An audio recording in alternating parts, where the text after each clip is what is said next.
This is LBC from Global, leading Britain's conversation with Nick Abbot. Hi, honey. How are you?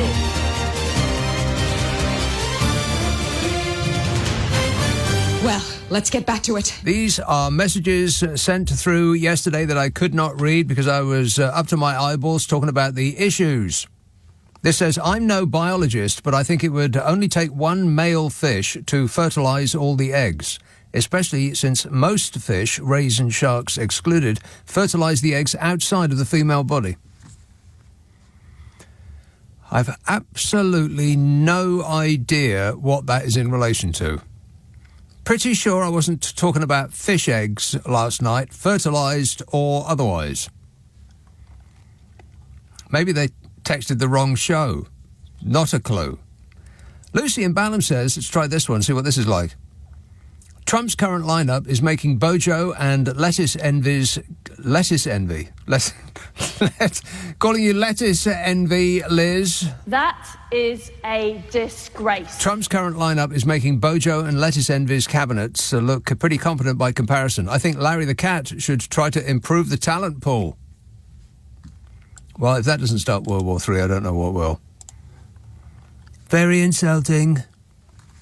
Sam in Cambridge said, some of these messages are really, really long, like they've written a book. They just couldn't help themselves. The words just come pouring out of them. Says Sam in Cambridge, hi Nick, while some of Trump's appointees are shocking, none of them will have any power. Trump will do whatever he thinks, no matter what anybody tells him. Martin in Bedfordshire text, oh no, this is a separate one, entirely. Oh, they're all jammed together, that's why they look so long. Martin in Bedfordshire says, listening whilst lying next to a pool in Port Douglas, Australia. Next to a pool in Port Douglas, Australia. Warning, warning. There could be anything in there. It's probably been eaten already. Returning to the UK next week after a family wedding, I am perplexed as to how so many people have forgotten what a disaster Trump was the first time around. Makes me worried that we in the UK shall also forgive and forget 14 years of Tory mismanagement and sleaze when the next general election comes around. The right-wing press already spinning the narrative. Off to the pool bar for alcohol to help me forget it for just a little while. Great show as always, says Martin in Bedfordshire. Booze. But, you know, he has been drinking. Yeah, the right-wing press seem to be, I don't know, just throwing their toys all out of the pram at the same time when the Tories lost the last election.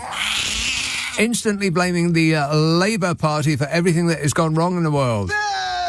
Or at least everything that is not the direct fault of Meghan Bloomin' Markle. When will that woman ever stop interfering with that business? And that was absolutely priceless. I mean, it's just sort of given up all pretense of being a serious newspaper now, the Daily Mail, blaming Justin Welby's behaviour on Meghan Markle. Wow. I wonder if they had some sort of bet. I bet that, I bet you £5 I can make any story Meghan Markle's fault, they may have said in the newsroom over at the Daily Mail. Just pick any story at random and I'll do it for you. For £5, they said. And they said, all right, yeah, try that one. And they did. This says, do you think the World Cup 2026 in the USA will still go ahead? Imagine North Korea, Belarus, Ukraine and Israel qualifying. The World Cup in 2026 in the USA. It's a bit weird. Why? Why is it going to the USA? The USA still doesn't do football. Not really. I mean, they just don't. Not really. I went over to Blue Sky, which is the where the nice people hang out that just can't stand X anymore. And pretty much all I'm getting in my feed, I mean, it's very, very early days. I've only got about 6 people following me. I've only been on there for a couple of days. I've made about 2 posts. But all I'm getting in my feed now are pictures of sunsets and American football. Boring. Ugh, how is that even a game? It's worse than rugby. American football. On it goes. There's about 2 seconds of action, and then they stand around and talk about it for 10 minutes. Painful. This says, that's the plan, though. I love these people. It happens every show. people will hear me say something, or they'll hear a caller say something, and they think, "Why, I'm going to show him what for about that." That stupid moron is going to get it in the neck from me. And so they start furiously stabbing at their phones with their thumbs, and they send through a message. And by the time I get around to reading it, it could be hours after the thing that set them off, and I have no idea what they're talking about. And I give you the fish eggs issue some moments ago. Says, that's the plan, though. Trump will find a way to blame the Democrats for the poor being worse off, and the rich people in blue states will move to Trump because they are better off. No, the rich people in the blue states will not move to Trump for any reason whatsoever, because they are highly educated. Remember, I love the poorly educated. He loves the poorly educated. Those are the ones in the middle of the country, not the edges. And, yeah, absolutely, Trump will find a way to blame the Democrats for the poor being worse off, just as the right wing in this country are blaming the Labour Party, who've only just got their knees under the desk at number 10 for everything that ails the nation. I told you they were going to do it, and they did it. This says, hey, Nick, the conspiracy nuts in America who believe in a new world order seem weirdly untroubled by these multi-billionaires clubbing together and dismantling the state. That's right. They're too busy worrying about something that doesn't exist to see the real and present danger right there in front of their faces. Wake up, sheeple. It's later than you think. And Stephen in Isleworth says, Trump voters suffering for electing Trump wouldn't feature on a certain Alanis Morissette song. That's the ironic one. As it would be a genuine example of irony. Also, shouldn't the MAGA hats now say, make America great again, as Trump has surely made America great again the last time around? Yeah. The American dream is safe. The American dream is dead. Yeah, like I said. There's a lot of Trumpleness in all of these. This is a very, very long one. I'll have to take a deep breath. Hang on.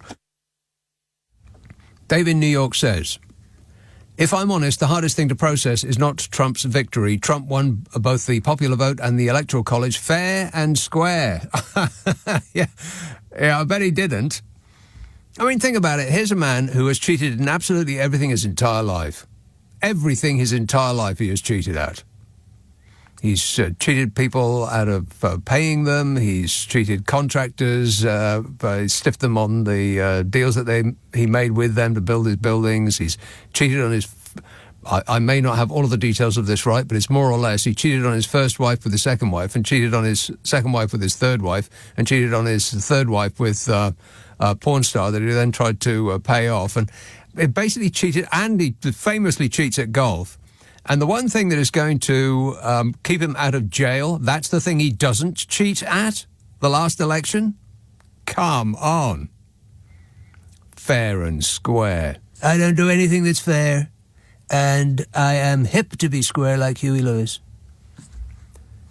He says, what is challenging is the fact that the resulting death of American democratic norms that will follow will not have been political homicide so much as an assisted suicide. The kill switch wasn't thrown by Trump, but by a combination of the media, through its constant normalization of Trump, and voters for whom owning the libs was more important than either theirs or the country's best interest. America is no longer the indispensable nation. That role has been abdicated in favor of tribalism, racism, sexism, and xenophobia. The bitter pill many of us here are swallowing is the fact that this actually is who and what America has become. Wow. Dave, would you like to do the rest of this show? I feel I'm underqualified. That's a pretty good summation. I'm going to get rid of it straight away in case I have to read it all again by accident. Forgotten all about it already.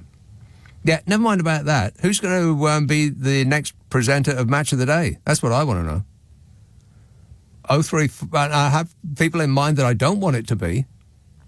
And I think that the people in mind that I don't want it to be are the people who are actually going to get the job.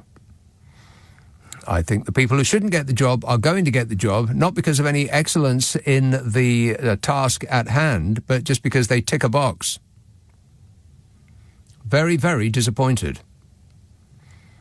And the thing is, when Gaza or the other bloke who does the Sunday show, whatever his name is, that chap who does the Sunday show with the beard, or he always looks like he's surprised to be on television. Oh, I'm sorry I look like this. I didn't have time to smarten myself up. I mean, most of the people that go on that show, they make an effort. He looks as though he has deliberately not made an effort. Like, well, maybe he styles himself over a certain blonde bombshell. Yeah. Wait a minute. I don't know. But he's good, and Gaza is... Gary Lineker is very, very good, but the people that they replace them with, I don't know.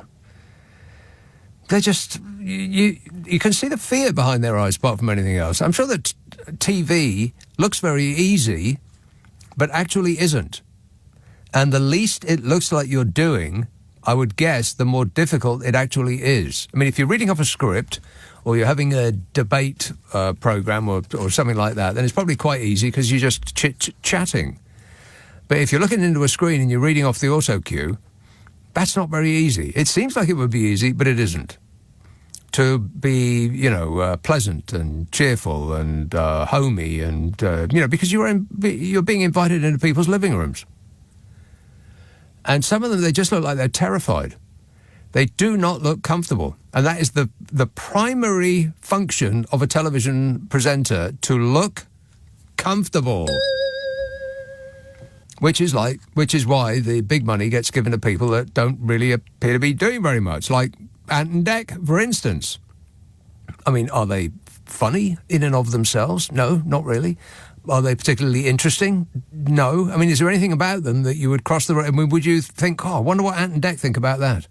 No. They are bland personified, like vanilla ice cream. And that's where the money is. To look comfortable, not doing very much. And that's what Gary Lineker does very, very well. And that's why he's on, $1 bazillion a day. Or thereabouts. And the person that they're going to... I know who they're going to replace him with. I know it. And it's going to ruin the programme. It's going to be a tick-bocking exercise.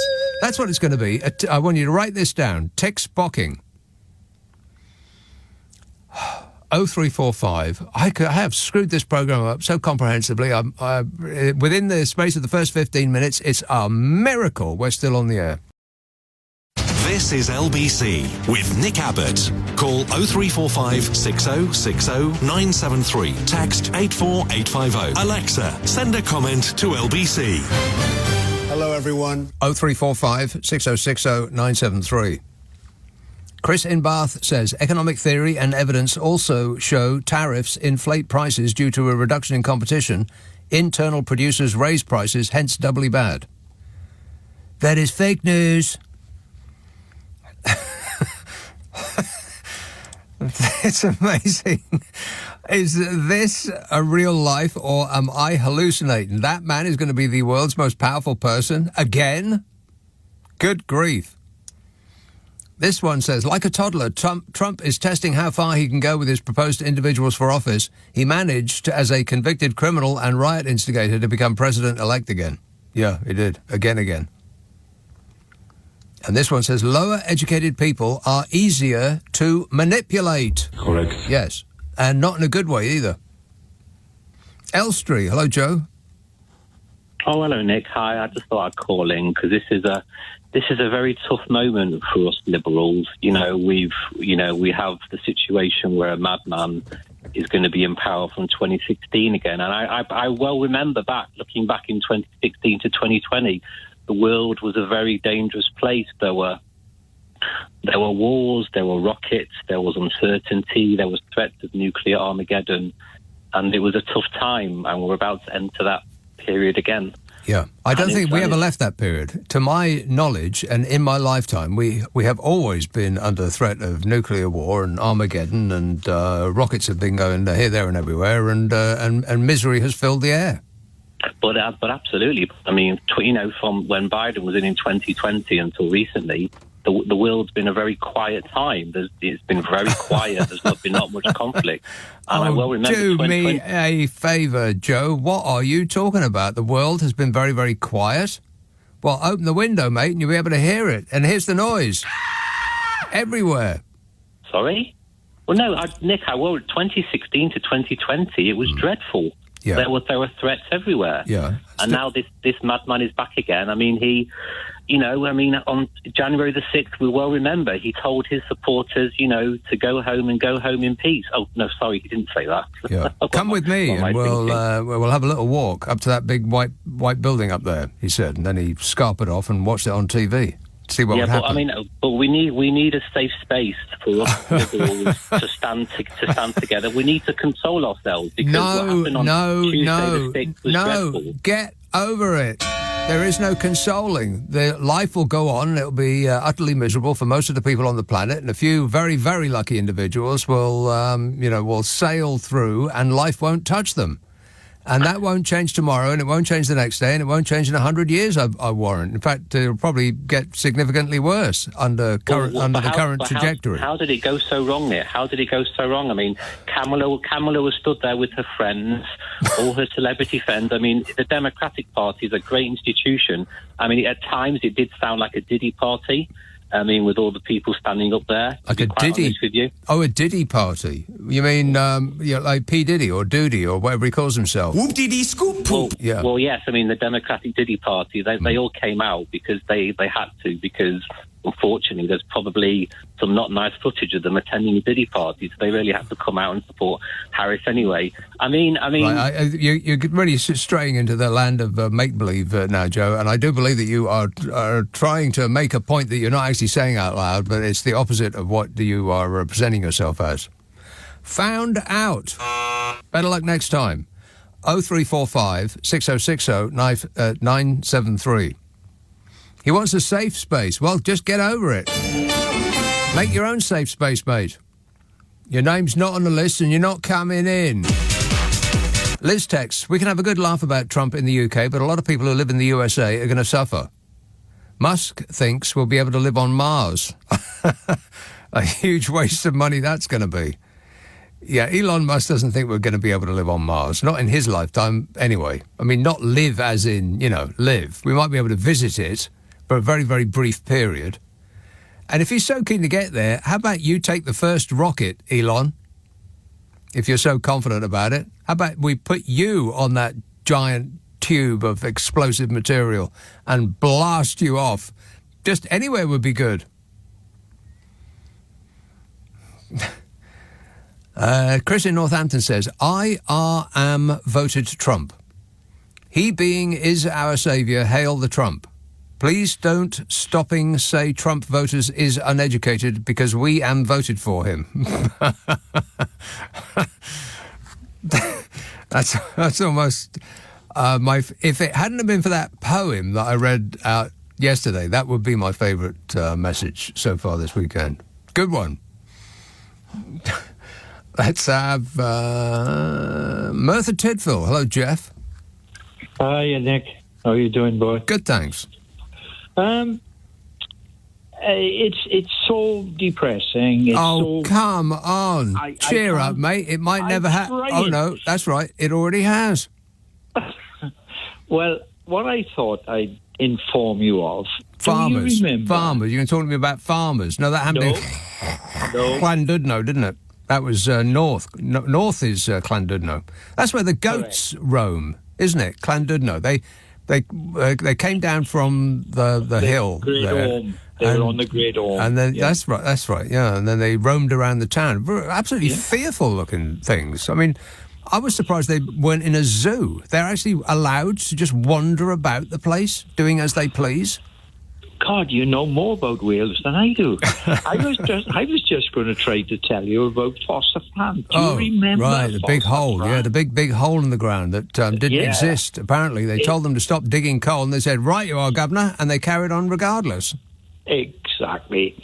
Well, anyway, the main market for the coal has shut, which was Port Talbot Steelworks. Steelworks, yeah. And that shut, well, the blast furnaces have anyway. And so the coal wasn't required. Okay, fill the hole in. Remember we used to say, where's the money coming from?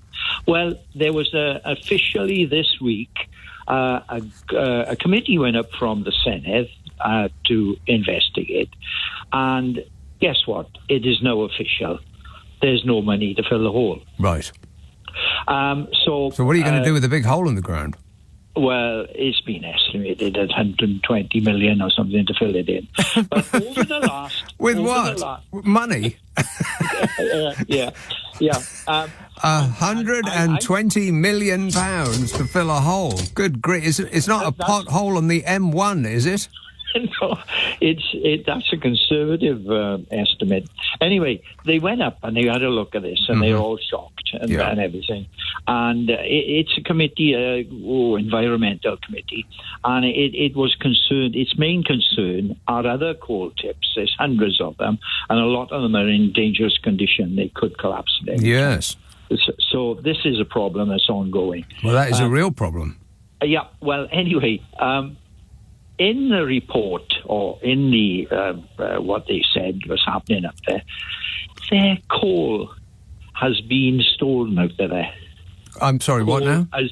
Coal has been taken out of there. Somebody stole their coal?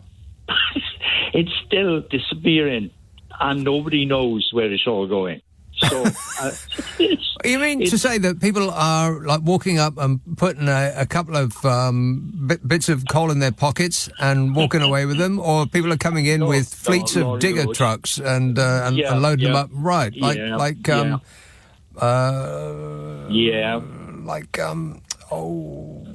Die Hard 4. No, wait, not 4, 3. Die Hard 3.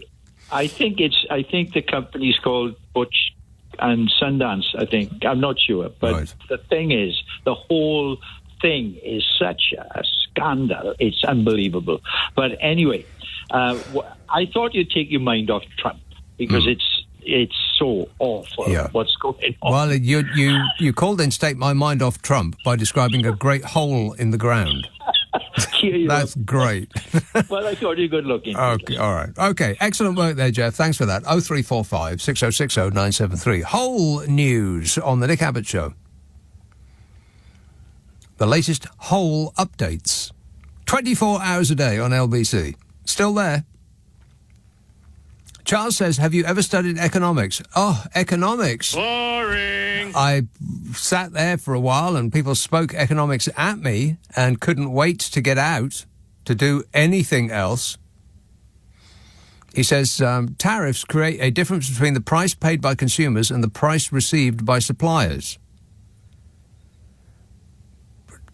To create a difference between the price paid by consumers and the price received by suppliers. Well, tariffs are paid by the importers. I assume you mean by that suppliers, and then the suppliers pass on the price increase to the consumers.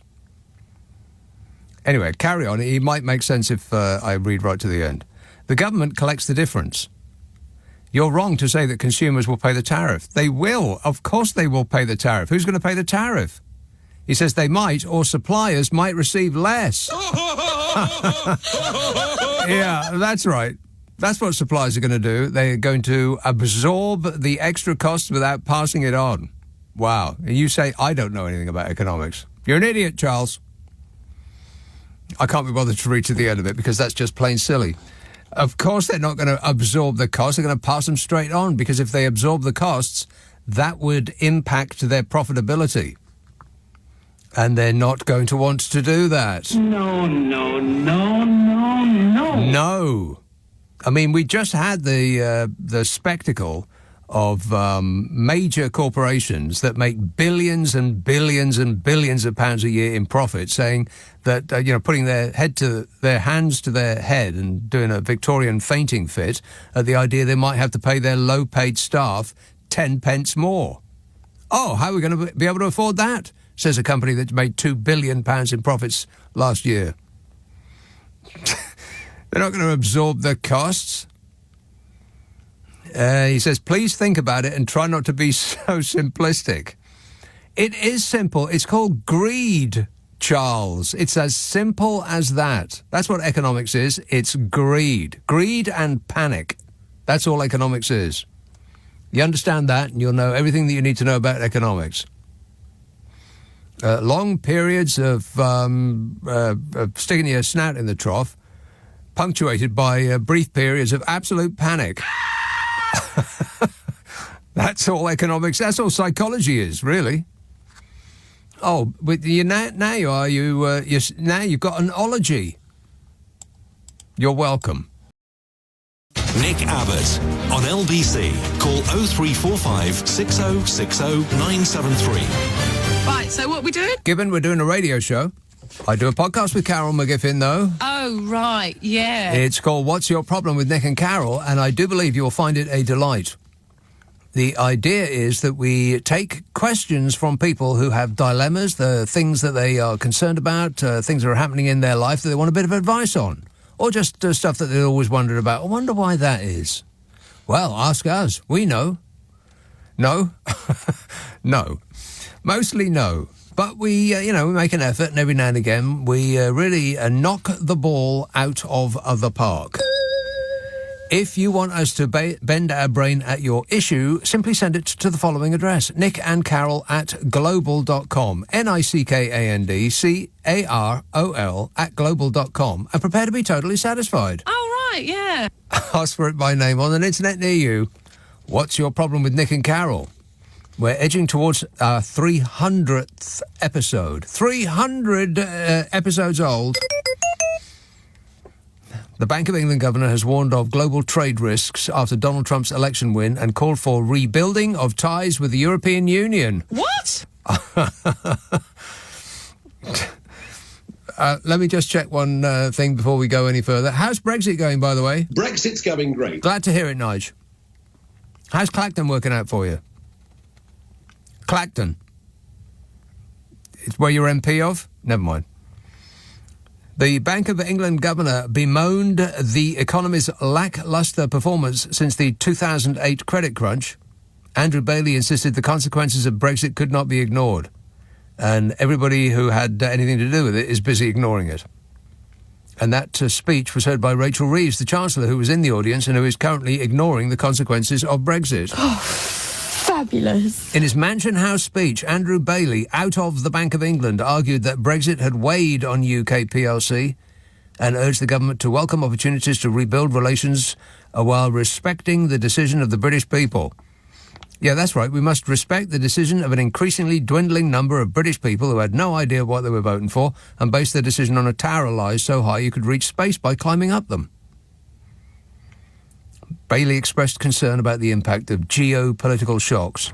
I think he's talking about you, Donny. Don't be rude. Geopolitical shocks. And the broader fragmentation of the world economy, by which he means that raving loon has just won the American election and we're all going to die. Chancellor Rachel Reeves and Keir Starmer are facing a delicate balancing act, says the Mail, as they try to foster warm relations with Cheeto Mussolini, at the same time as trying to strengthen ties with the EU, while at the same time trying to appease the Faragists, the Brexit ultras who the Labour leader seems weirdly enthralled of, or frightened of, whichever it is. And the Bank of England Governor Andrew Bailey said the consequences of Brexit could not be ignored. He said the changing relationship with the EU had weighed on us. He said the impact on trade seems to be more in goods than services, and it underlines why we must welcome opportunities to rebuild relations while respecting the decision of the British people. Why? Why respect the decision of the British people? It wasn't most of them. I mean, I've met people, and they shouldn't be trusted with a sharp instrument, let alone the decision on something of the magnitude of leaving the world's biggest trade group that's so near you could spit that far on a clear day. It's like giving up a hot relationship that's going great to take up with a pen pal that's living in Australia. Why would you do that? Andrew Bailey said there was not a good story in the UK since 2008, contrasting the performance with that of the United States of America. And in answer, the Chancellor Rachel Reeves said, "We will not be reversing Brexit or re-entering the single market or the customs union, but we must reset our relationship," which sounds quite like Mr. Blobby's have cake and eat it. How did that work out, Blobby? I can't comment on that. Not commenting on that. Blah, blah, blah, blah, blah. Read my column. It's the same as last week. Blah, blah, blah, blah, blah, blah, blah. Everything's worse without me in charge. Blah, blah, blah, blah, blah, blah, blah. 0345 6060 973. Let's have Glasgow. Hang on. There you are. Glasgow. Hello, Fiona. Hi, Nick. Fiona. I'm just dialing up the weather for Glasgow. I'll let you know what you're in for right now. One moment, please. Good grief! It's not raining at the moment. Can you believe that? I can. I was walking back home a little while ago, and it was actually really nice. Look at this weather you're going to have next week. Okay, you're going to have to grip onto something firm here, Fiona, because you're not going to believe this. It's going to be sunny tomorrow, and sunny on Monday, and sunny on Tuesday, and sunny on Wednesday, and sunny on Thursday, and sunny on Friday, and sunny on Saturday, and sunny on Sunday, and sunny on Monday. Wow. No way. I'm going to have to buy some sunglasses. Yes, you will. Do you have anything to wear in the sun? Oh, I'm sure it'll be chilly. Oh, it's going to be very, very cold, yeah. Highs of 3, lows of -2. Oh, minus 5 tomorrow. Yikes. Yeah. Oh, well, that's all good. Yeah. But yeah, I just wanted to call. Like, I've listened to your show a long time, but just finally got the courage to phone in. Yeah. And I don't often listen to you live. I often catch up. On the podcast, right. I do. Smart thinking, because we take the news and most of the ads out on the podcast.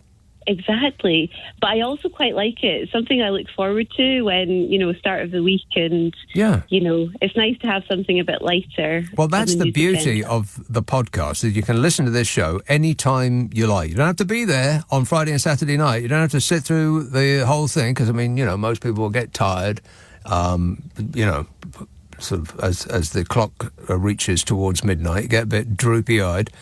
I know I do. And so if only I could do this show when people... We should try and figure that out. People should have a poll when they want me to just, spring awake and do the rest of this show at their demand. That would be very nice of you, Nick. Yes, not happening. I had a couple of things that I just wanted to like, a couple of topics for you. Yeah. Not particularly on anything that you've covered so far tonight. Good. But the first thing was whether you've heard of ground news and whether you've looked at it at all. Ground news? Yeah. I wasn't aware of it until quite recently, but it's sort of a distillation of a lot of news sources, and it shows you the sort of political slant that they have. So it might have some more left-leaning influences or right or centre, but it covers topics that you don't necessarily get in all kind of mainstream right. I'm looking at it right now. It says Ground News is a news aggregator service that allows users to compare media coverage from across the political spectrum. Founded in 2018 and based in Kitchener, Ontario. Oh, I didn't know that. Yeah. Well, there you go. But yeah, I quite like it because it gives you news for your area, sometimes stories that you've not necessarily picked up on other places. And you can go to specific articles within a story. Right. But I just quite like it as an alternative way of kind of like not necessarily going to your standard places to look for news. So I wanted to... Well, I had not heard about it, so I appreciate it. First story on that website at the moment, unhealthy food is costing the UK more than £260 billion a year. What? Yeah. Yikes, okay. Yeah, and the other thing that I wanted to talk to you about was, so I was catching up on your last weekend shows, last weekend on Sunday. And you were talking about carbon-based life forms as a nice chill-out music. That's right. Yeah. Very, very relaxing, yeah. Yeah. So I hadn't heard of them before, so I put them on because at the time I was about to drive my cats on a journey from like my parents' house to home. And the How cats do they were, like that, by the way? How do they like that? They were a little unsettled, so I thought, you know what, let's stick some nice music on for them. Yeah. and they responded quite well to the carbon-based life forms. Did they? Yeah. And were they in a box, or did you let them just roam around the car? Oh, I wouldn't trust them loose in the car. No. So they have their own cases, like Right. both of them. Yeah. Takes up the whole back seat of the car, but yeah. And so you played them some chilled out hippie music, and it twanged their little cat brains. It seemed to, yeah. So thank you. Huh. Well, I'm sure that I think they're Swedish. I'm sure the Swedish duo that is behind carbon-based life forms will be thrilled that they're, talking, walking and squawking with the animals. Yeah. Well, all of the Scandinavians seem to have life worked out. Yeah, they do. They seem to be enjoying that hot hygge action. Yeah, I have no idea what that really means, but I think it might have something to do with the fact that they wake up first thing in the morning and then eat pickled herring. Oh, And if you, that's not for me. No, if you started the day with pickled herring, then absolutely everything that happened in your day subsequent to that would be good. True. By comparison. Yeah, it's all relative. Yeah. Exactly. Yeah. Maybe give it a go, Fiona. Yeah, maybe. Yeah, that's a no, isn't it? Yeah. Yeah, pretty much. All right. Thanks for that, Fiona. Cheers, my dear. 0345 6060 973. Kath from North Wales texts, has he given Marjorie Taylor Greene a job yet? Marjorie Taylor Greene? He should make Rudy Giuliani events coordinator after he organised that lovely press conference at the Four Seasons Garden Centre a couple of years ago. That was a thing of beauty. Yeah. You know, the Liberals are holding their heads in their hands and in horror at the events as they're unfolding. But keep this in mind. It's the same clown at the top and various other clowns who are even worse than the people that he put in positions of power last time around. It's not going to end well for any of them, I would bet. I mean, absolutely everybody in Donald Trump's orbit, pretty much like Bodger Johnson's orbit, ends up doing badly because of it. I mean, they either spend the rest of their life trying to persuade people that he is the worst person on earth, or they go to jail for an indeterminate period. It's not going to end very well for them. I mean, there's a lot of people who will suffer in the meantime, but this is not the end of the world.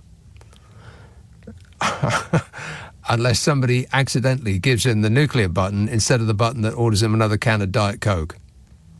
Then we are in trouble. 0345. My button is bigger than anybody's. I have the biggest button. People say that to me all the time. They say, sir, your button is so huge. Nick Abbott on LBC. Call 0345 6060 973. Yeah! Dude! I am finding it increasingly hard to understand what is going on with the farmers. I mean, what are they complaining about, for crying out loud? Most of them will not have to pay a single solitary penny in tax, not one single penny in tax. Most farmers in this country, something like 75%, get a total pass. And the ones that will have to pay tax, they get twice the allowance as anybody else, and then they pay half the amount of tax as anybody else. What are they complaining about? You shouldn't be complaining about Rachel Reeves and Skier. You should be complaining about these billionaire and millionaire people who aren't farmers, who just buy up vast tracts of farming land as a tax dodge, thereby making it more expensive for people who are actually farmers. But what their beef, so to speak, is, I just don't get. It's like they've been whipped up with the fear about something that's not going to apply to them. Why should they get a pass? I mean, say you own a corner shop and you have been providing yummy comestibles to the general public for the last 100 years, and the shop got passed down from your great-granddad to your granddad, and your granddad passed it down to your dad, and your dad passed it down to you. And each of those people had to pay inheritance tax. And when you pass it on to your son or daughter, then you're going to have to pay inheritance tax as well. Why should...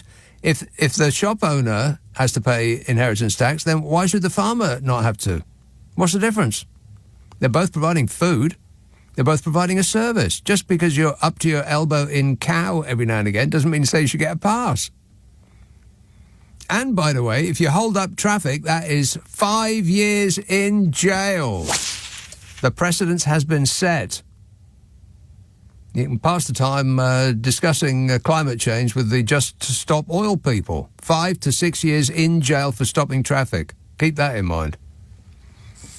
Unless we're living in a two-tier society, in which case I withdraw those comments. Let's see now. Liverpool. Hello, Gary. Hello? Gary. Hi there. Gary, please speak directly into the phone. I am sorry. There you I are. thought you were... Hello, good evening. Good evening. Hello. Hello? Yes. So I wanted to make a point about the Arts Council and why still we have hundreds of thousands of pounds being invested into buildings, and many artists are poor, impoverished, and not getting paid wages. Which buildings? Well, the Arts Council tends to spend money on capital projects, buildings, and we don't need buildings. We need artists to be paid.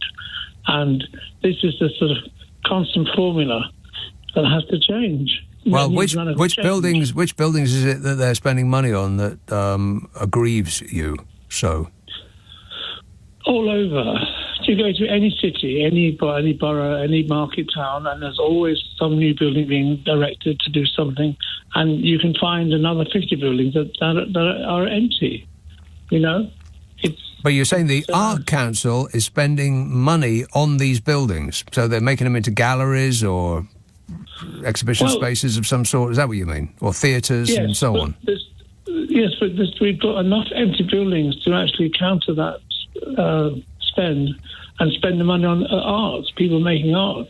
Artists. But how would you do that, though? The whole system needs to completely rethink about how would you distribute money to artists? What, would you get them to just produce public art? How? Well, you'd have a different, less administration. You'd have far more grassroots community teams working with artists on the ground.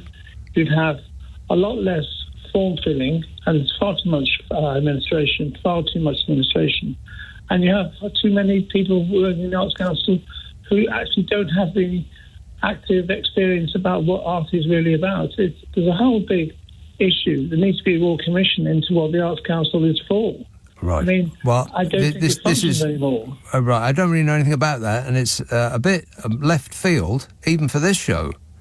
It had nothing to do with anything that we've talked about so far, which included, but was not limited to, fish eggs, Gary Lineker, and the next President of the United States of America.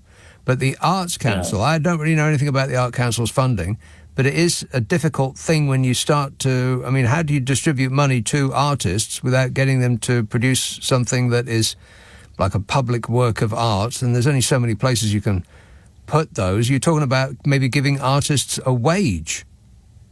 A wage would be good.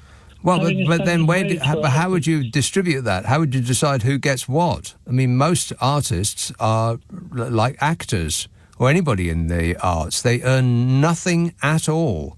The ones that... What?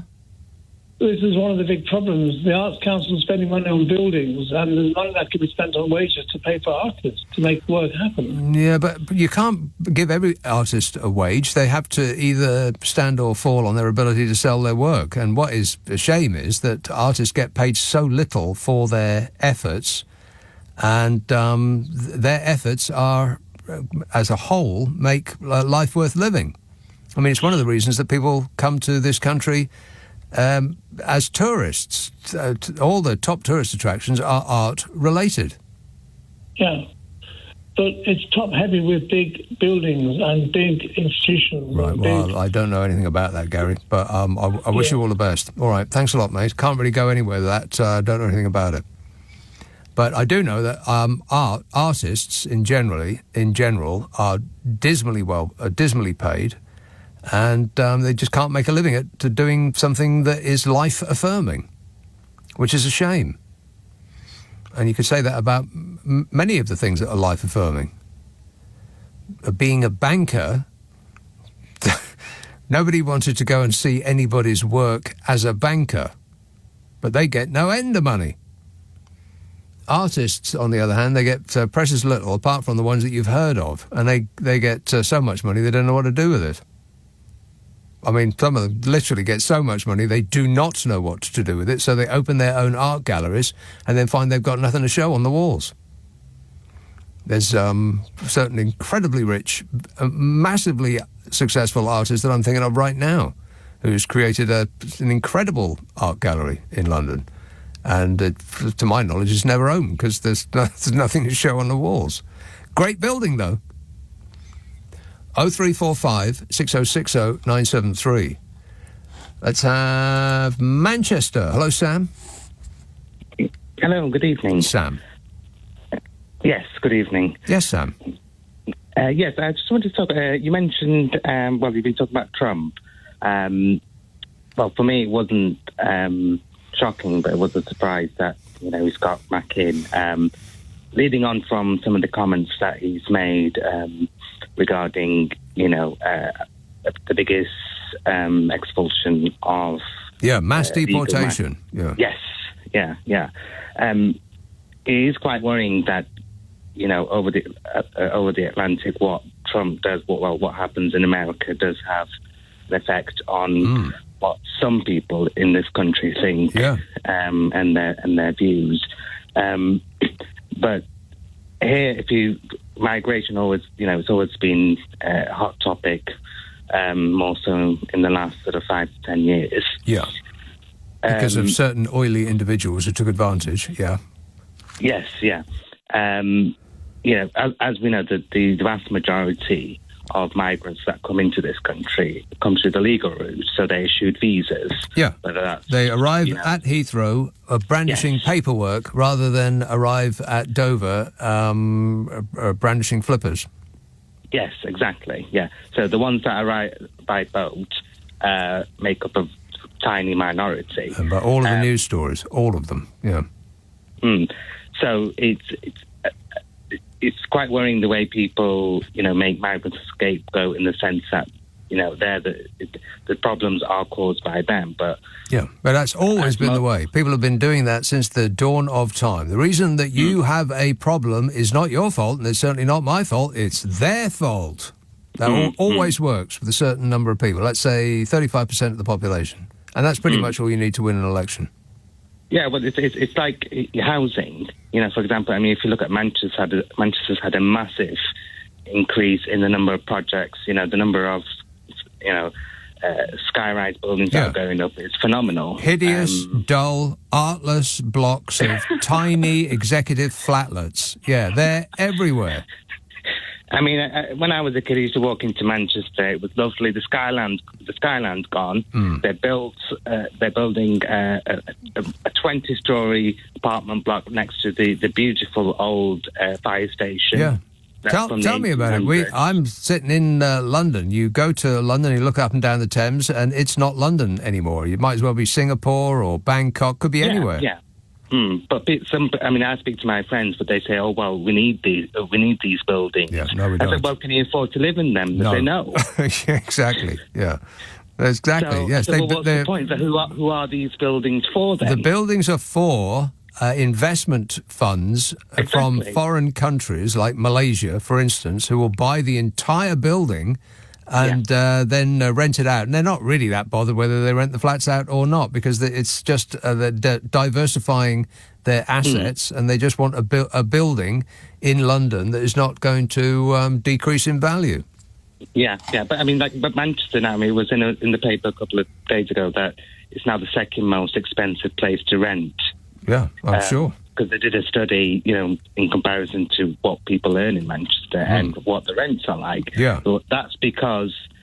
So what is happening is they're building more and more, but the rents are going up. Yeah, the population has also increased as well. But that's not the main cause. The cause is because it's affordability. And it's just people cannot... We don't have the...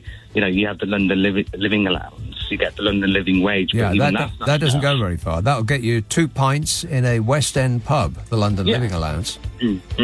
But then, I mean, going back to oh, you know what, Sam? I don't think we have time to go back. We've only got time to go forwards. But you have delighted us no end, and I appreciate it. I hallucinate with those 2 last calls to another show, maybe on a different station. But I took them anyway, because I am a trained professional. Don't you try this at home. 0345 6060 973. Nick Abbott, LBC. On your radio, on Global Player, and Play LBC. leading Britain's conversation. This is LBC.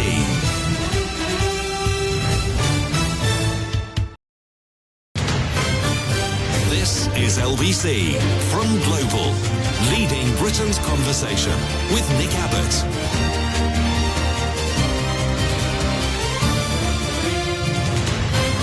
Here are the studio calls flashing up on the indicator. Yeah, just before I get to the calls, I would like to, hate to do this, but I would like to correct our excellent newsreader, Tim Daly. Darts, not a sport. Not a sport. It's a pastime. Sport.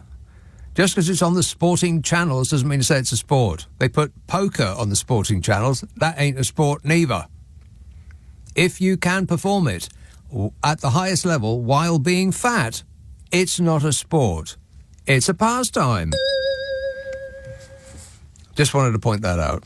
We're a stickler for the correct nomenclature. What? Paul in London says, I was worried about Trump's second term, but now I think it's going to be hilarious. What a farce. I'm thinking of a film. What's that one with Peter Sellers? Oh, damn, it ends with him riding a bomb. Yeah. It doesn't end with Peter Sellers riding a bomb. It ends with that guy with a funny name. The Yeehaw with the funny name. What's that guy's name? The guy who is the very embodiment of that. Something little. Eldon. No, I don't know. What are you asking me for? This says, hi, Nick. I've been giving it a lot of thought recently. I don't think quavers are all they're made out to be. I'm not against them as an idea. I just think it's been poorly executed. Quavers. What are quavers again? What's a quaver? Oh, I'm looking in through next door for the answer, and there's no one there. What? It's like a Mary Celeste in here. Everyone's deserted the building. There must be some sort of alarm. Warning, warning. Well, I'm alarmed. Quaver. What's a quaver? Is it a biscuit? A cereal? Quaver. Ringing a bell, can't think what it is. Do you have it with butter or milk? Or both? I could do with a big bowl of quavers right now, as a matter of fact. Couple of 3 pints. Quaver. Stop saying quaver. This text says, do you guys actually get my WhatsApps? Well, we got that one. That is for sure. We got that one, yeah. And this text says, at least we know that if we survive 4 years of Trump chaos, there will not be another Republican president for decades. Well, I don't think there's going to be another president. I think he is going to be the president for life. He's going to be sitting in that chair until he's dead and beyond. I'm president. Can you believe it? No, everyone is stunned. And not in a good way. Right, let's have Sutton Coldfield. Hello, David. Hi, Nick. David. Great show. Thanks. I just wanted to say, well, there's 2 things I've got to say, actually. The first thing is, last night you were saying that Trump was making all of these crazy appointments because he was hiding something a lot more sinister. Well, that's what he does. He just creates a massive scene while he's doing something else over here. Yeah, and I found out from your esteemed colleague Simon Marks this morning what that was. Oh, yeah. he's actually doing something called loyalty review boards for his army generals, which is something apparently... Yeah, which is apparently something Stalin did. He's basically he's drafting up an executive order that's going to test the loyalty of generals who he believes are not being loyal to him. And Simon Marx's own words were, in any other week, this would have been the headline news, but of course, because of all of the crazy appointments, it's been overshadowed. So you were sort of spot on. I just wanted to say that you were absolutely bang on with what the Orange one has done. So he is testing to see whether military hierarchy will do the crazy things that he says. Like the last time, it was, I think it was Black Lives Matter protesters in Washington, and he wanted to go and have a photo shoot holding up a Bible outside of a church that is frequented by black people. You know, when he went and held the Bible upside down. For the photo shoot, that it didn't burst into flames is enough evidence to me that there is no such thing as God. But that's an aside. And he said to the, I don't know if it was the generals or the police, he said, well, can't you just shoot these protesters in the legs? Right. And they didn't do that because, they weren't loyal enough. But a lot of people are going to get shot over the next 4 years. There's no doubt about that. Yeah. Simon Marx literally confirmed your suspicion from last night, literally word for word, about him hiding real news behind the fake news. Yeah. He waves his hand in front of your face while he's picking your pocket. That's what he does. That's who he is. Yeah, and then the other thing I was going to talk about was just the match of the day reappointment. Oh, I think you're being slightly unfair to the person who potentially may get it. And also, I don't think that person is going... I think we both know... Well, you and I know who we're talking about. I think it would be the end of the show as we know it if that person was to get it. Well, I'm not sure it would be the end of the show because people still want to watch the football. I mean, I will watch it, but I'll just zoom through the bits between the highlights. I quite often do that anyway. I'm not really interested in watching the highlights of Southampton versus Crystal Palace. And I'm definitely not interested in them talking about it afterwards. Poor Crystal Palace, they are always the last team at the end of that show, aren't they? They're always in the last game on that programme, Crystal Palace, always.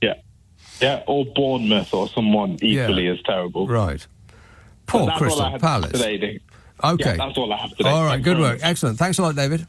Gary Lineker's broken his silence over his Match of the Day exit as he launched a new reality show on TikTok to find the next football social media star. What? You've got to be kidding me. They're making a game out of replacing him? The winner of the BBC show will be offered a job making content for shows such as Football Focus in a bid to win over a younger Gen Z audience.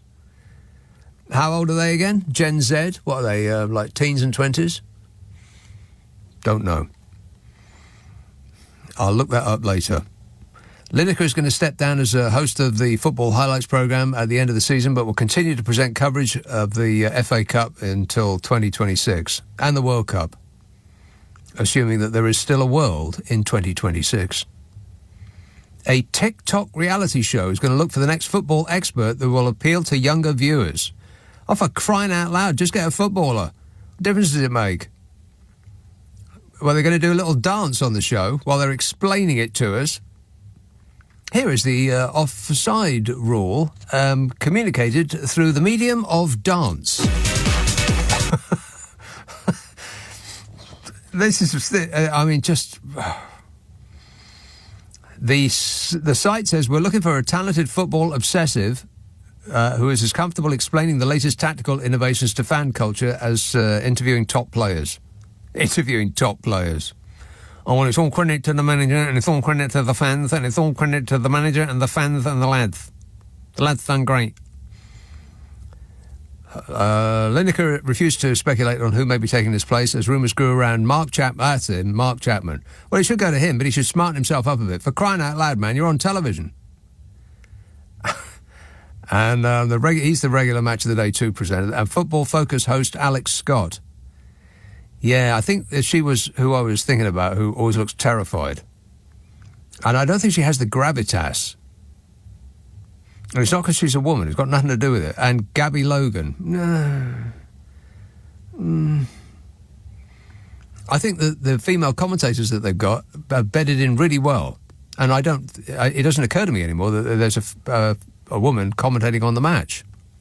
At the beginning, it seemed a bit weird because you'd never heard that before. But now, it doesn't really, I don't even think about it. But being a presenter, that's different. And Mark Chapman has got it, whatever it is. It looks incredibly, like a little bit too relaxed. Like, wake up, man. You're on television. I think it's, I mean, it always seemed a bit weird that Gary Lineker was the man who was getting the big money because his presence on that show doesn't really affect the audience numbers. I guess because, people tune in to watch the football. If it had been a Manchester derby and Gary Lineker had been off that day, then were you going to just not bother? Of course not. You want to watch the match, right? But if you're presenting it as, one of the jewels in your crown, then you've got to have somebody who's really good doing it. And who's really good and also sort of really represents that sport to most of the people that are going to be watching it. And I know that kids have got no idea about Gary Lineker. They didn't watch him play, nor did they watch Alan Shearer or Michael Richards, maybe. But they know him and them as the presenters of that programme. They are who that is. And so to replace them with somebody who just ticks a box, that would be... I mean, that is... I would bet a £5 note that that's what they're going to do, but that is not what they should do. But don't listen to me. I don't know anything about this or any other subject. 0345 6060 973 East Yorkshire. Hello, Mike. Hi, Nick. I wasn't expecting to get on before the break. Do you want me to put you on hold and I'll get to you after the break? Would you feel more comfortable after the break or before the break? After the break. After the break. After the break, please. Pretty please with sugar on top. OK. I'm going to plump up the cushions for after the break and we'll be right back. LBC. Leading Britain's conversation. Nick Abbott. Alexa, send a comment to LBC. Well, let's get back to it. And by it, I mean Mike in East Yorkshire. Yes, Mike. Yeah, by the way, Mike, what is a quaver? A quaver is a sort of fuzzy crisp. It's a sort of aerated corn snack. Oh, right. Yes. Well, somebody texted... put them on your tongue and they right, they explode, yeah. Yeah, and you sort of crush them on your tongue and you spit. That's right, yeah. It's just somebody who wrote in saying, I've been giving it a lot of thought recently. I don't think quavers are all they're made out to be. Not against them as an idea, I just think it's been poorly executed, which is such a left field thought. It has been played on my mind ever since I read it. I just couldn't remember what a quaver was. It's almost like the reaction it has on your tongue is almost like that that stardust, whatever that stuff was called. You're probably old enough to remember. You used to get this packet of dust in the newsagents, and you put it on your tongue, and your head virtually exploded. Remember that stuff? Yeah, I do remember that stuff. What's that called? Stardust or space dust? I bet it's space dust. Yeah. Anyway. Yeah. Anyway, on to more and less serious stuff. Yes. Yeah, okay. You remember the Johnson government? They used to turn out people to speak to the media, and they were all scripted. And whoever was interviewing them, whatever they were asked, the script came out.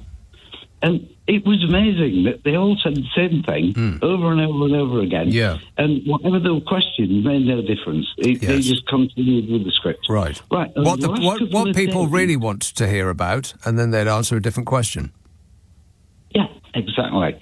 Over the last couple of days, I've heard on numerous media outlets, apparently Republican representatives, and one would be the white women's representative of Europe for the Republican Party. And then you've got the black women's Republican representative for Africa. Yeah. Anyway, didn't know what the name was. They all came out with the same script. and they said, America has overwhelmingly voted for a disruptive Donald Trump.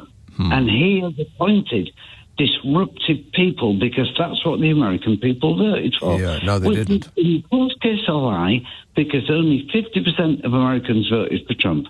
Less voted for the Democrats, I'll agree, but only 50% voted for Trump. Yes, that country is split right down the middle. It's not as it looks, because all of those red states are the ones in the middle where no one lives. Exactly. So 50% have voted for Trump, 48% have voted Democrat. It's not overwhelming. Right. And the point is, they're playing that Trump is a disruptor, and he's appointed disruptors. So the logical question you next ask is, well, okay, you voted for a disruptor. What's going to happen next? And there isn't an answer. They've got no idea. Because they have given no indication of what they're going to do. They're going to deport 15 or whatever million illegal immigrants. No, they're not. Okay, great. So that's going to cost £100 billion. No, way more than that. It's 10 times the number of people they currently have in prison in America. And as far as I'm aware, America locks up more per head of population than any other country in the world. Yeah. So who's going to pay this bill? Let me tell you what's going to happen. They're going to make a big show on the news of raiding some place where all of these hardworking people are, toiling at it, and they're going to put them on a bus, and there's going to be massive coverage in the media, and they're going to be pointedly cruel to those particular people, and then they're going to forget about it. Every now and again, when they need a good news story, they'll raid some other place and put some other crying people on a bus and rip families apart for the entertainment of a slack-jawed American public. That's what's going to happen. They're not going to deport 20 million people, because that would be literally impossible to do and would cost so much you can't even begin to imagine how many zeros will be on the end of it. $1 trillion is what I heard. And so it's just not going to happen. But they will be pointedly cruel because, that will keep the fans happy.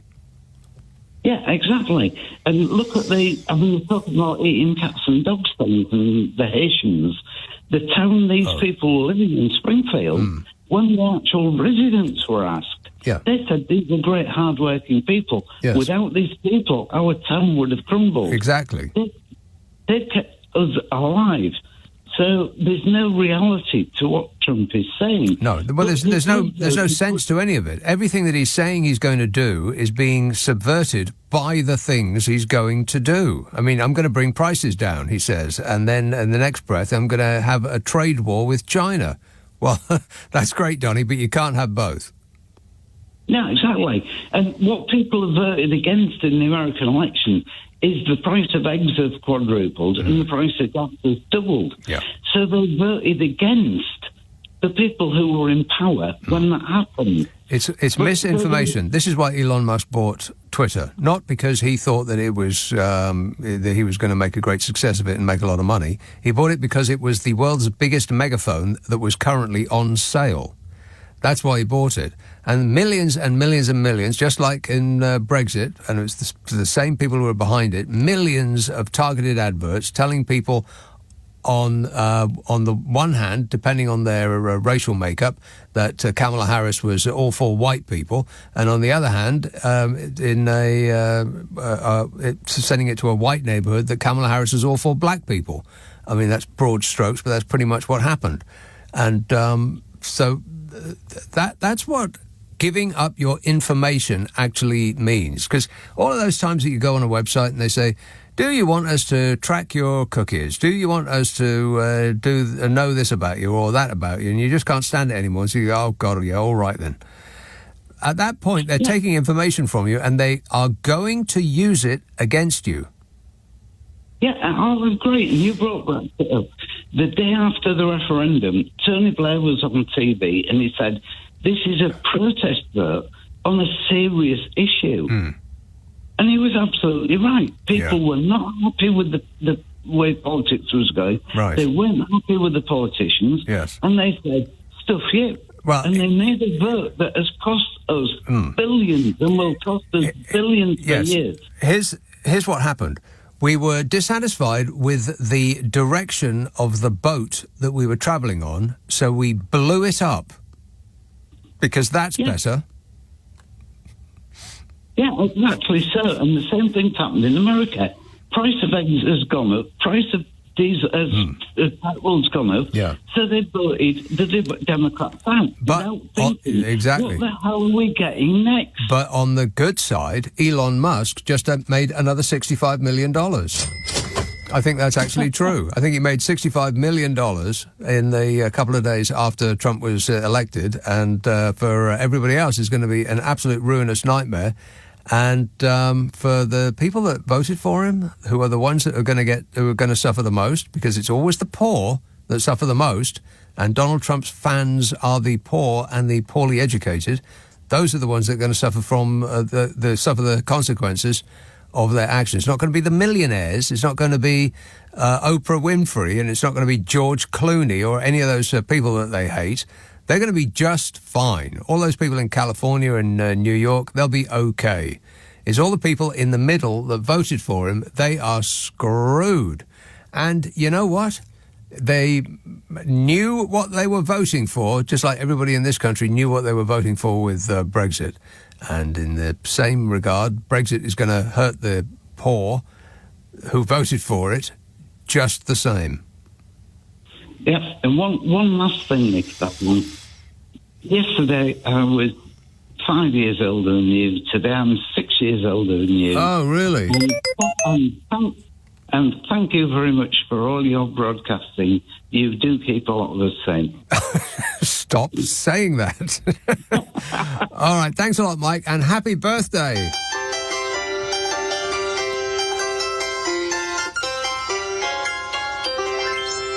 Rachel in Leicester says, the fish eggs message was in relation to the caller last night who claimed that lead in water could feminize all the fish and fish would therefore die out. Oh, there you are. You see, Rachel's been paying attention. Thank you. Appreciate it, Rachel. I would never have made that connection. I don't listen to this show. The host has no idea what he's talking about, apart from on the subject of quavers. Now I know everything. Ask me anything about quavers, I know the answer. Oh, a couple of messages from last night, and then I've done all of the ones from last night, and it only took me an hour and a half. The entity most surprised that Donald Trump won the election was Donald Trump's wig. I've heard that one day Trump may... screwed that up. I've heard that one day Trump might wake up to find that the wig has gone solo. We wish it well. I don't wear a toupee. And Louise says, Nick, lots of people in America voted for Trump, even though they disagree with pretty much everything he stands for. A lot of Americans have a very nostalgic view of what the economy was like under Trump. Most people don't follow politics closely at all, and they find Trump entertaining. Yeah. I think that's probably right. And we had a brief period when the world was not being entertained, and now we are back to that again. Entertained, terrified. When does one end and the other begin? Okay, messages from tonight now, unless I want to take a... shall I take a call? It's very, very bang up and against the new... All right, then why not? Oldbury. Hello, Ranjit. Nick, you're right, mate. Yes, good, thanks. Yeah, happy birthday, Mike. Yeah, happy birthday, Mike. Yeah. Right. Donald Trump, yeah. Okay. Why is everybody sucking up to him? I mean, from what I understand now, right, China is saying, oh, yes, we'll deal with you. Isn't that going to just boost his ego even more? Yes, but that's what you have to do with a ranting baby. You can't discuss with them. You just have to mollify them. Stick a giant lollipop in his mouth and he'll maybe shut up for a while. If America decides to put tariffs on everybody, right? America can't do anything by themselves, yeah? Each time they've gone to war, they've needed other people, yeah? Okay, where they're going to export their stuff to, because I don't think he's overestimating himself, to be honest with you. And I think the Chinese now, right, are probably... I don't think they're scared of Trump at all. The Chinese are rubbing their hands with glee. It could not possibly have gone any better for them. Yeah. And then if you look at, Elon Musk's electric cars and that, the Chinese have got a bigger car industry than Elon Musk. But guess who wants to get into China, and guess who gets much of the parts of those vehicles from China? That's the very same Elon Musk. That's it, yes. Oh, he's played it clever. Like when you said, he bought a failing business in X, right? Well, it wasn't failing when he bought it. I mean, it wasn't making money, but he didn't buy it in order to turn it around. He just bought it to yell at people. He's bought it to yell at people, and it's worked, hasn't it? Because people have voted in Trump. So sometimes you have to bet on a three-legged horse to win, and your odds are better in your favour, and that's what he's done, and it has worked for him. Please don't take betting advice from this show. Always conduct your own bookie for advice. Yeah, and then, we Great Britain, right, we should not even be scared of Trump at all, right? You know how all these people are sucking up to him and that now, like what we discussed last week. What's extraordinary to me is that people are every leader seems to be crawling across the carpet, begging for his favours, and they would not be doing that if it had been any other person. Any other person being the president. In the history of America, nobody would be doing that, because nobody would be assuming that they would do things that would hurt their own America in order to satisfy their own ego. It wouldn't even occur to them that a leader would do that. Yeah, but if you had somebody quite intelligent, right, they'd understand. Hang on, this guy's trying to massage my ego, right, trying to get the better of me. Yeah. And with Trump, it'll actually work because he'll fall for the. He's so pliable. It's actually terrifying. Just give him money or compliment him on his hair. Tell him he looks slim in that suit, and he'll do anything you want. Mostly the money, though. It's mostly the money. Yeah, and like when you talk about mathematics, saying 2 and 2 equals 6 plus 4 equals 5, Yes. There's something that really puzzles me about the farmers now, the farmers have been really, all this week, that's all you've heard, and they've been calling Rachel Reeves a lot of silly names under the sun. Yeah. Okay. So when somebody buys, right, £550 million worth of land, and they're not a farmer, Bell should have been ringing years ago. Yes, the reason that farmland is so expensive is because millionaires and billionaires are hoovering it all up and using it as a tax dodge. And that's why they're whining so much. It's because their little scheme has just been upended, as it should be.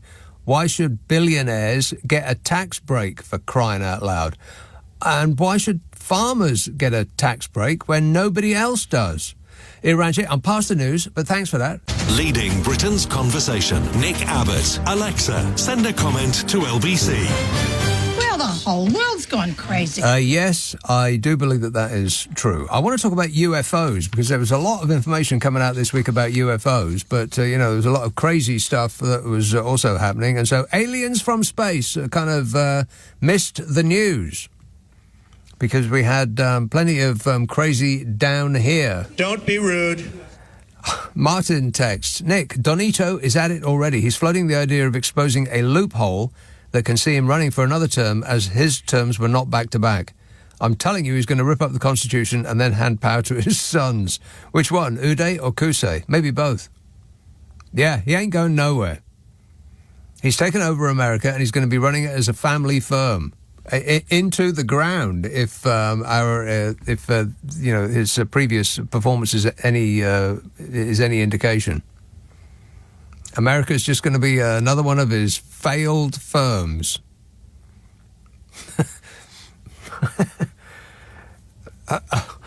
This says, considering we now have Kemi Badenoch leading the Tories, what vegetable do you think her longevity in post should be compared to? I'm thinking avocados. Says that message. And Papa Smurf of America promised peace on Earth from day one. Elon Musk of Zorro will be in charge of propaganda. Emergency, everybody, move from the street, says that text. I think they're referring to... Emergency, everybody to get from street. Emergency, everybody to get from street. Here's a caller in Harrow called Jonathan. Harrow? Yeah, good evening, Nick. Yes, Jonathan. You know, I woke up extra early this morning to watch a good friend of Donald Trump doing the boxing. You were going to wash him? No, on the television. It was the good friend of Donald Trump, Mike Tyson. Oh, watch. Yes, good friend of Donald Trump, Mike Tyson, getting hit in the head a lot, yeah. His I can't really describe it on public radio, but his choice of undergarments was quite interesting. You're going to have to see it on Twitter. Undergarments? I think it was badly advised. You saw his... you saw his undergarments? Disgusting. While he was boxing?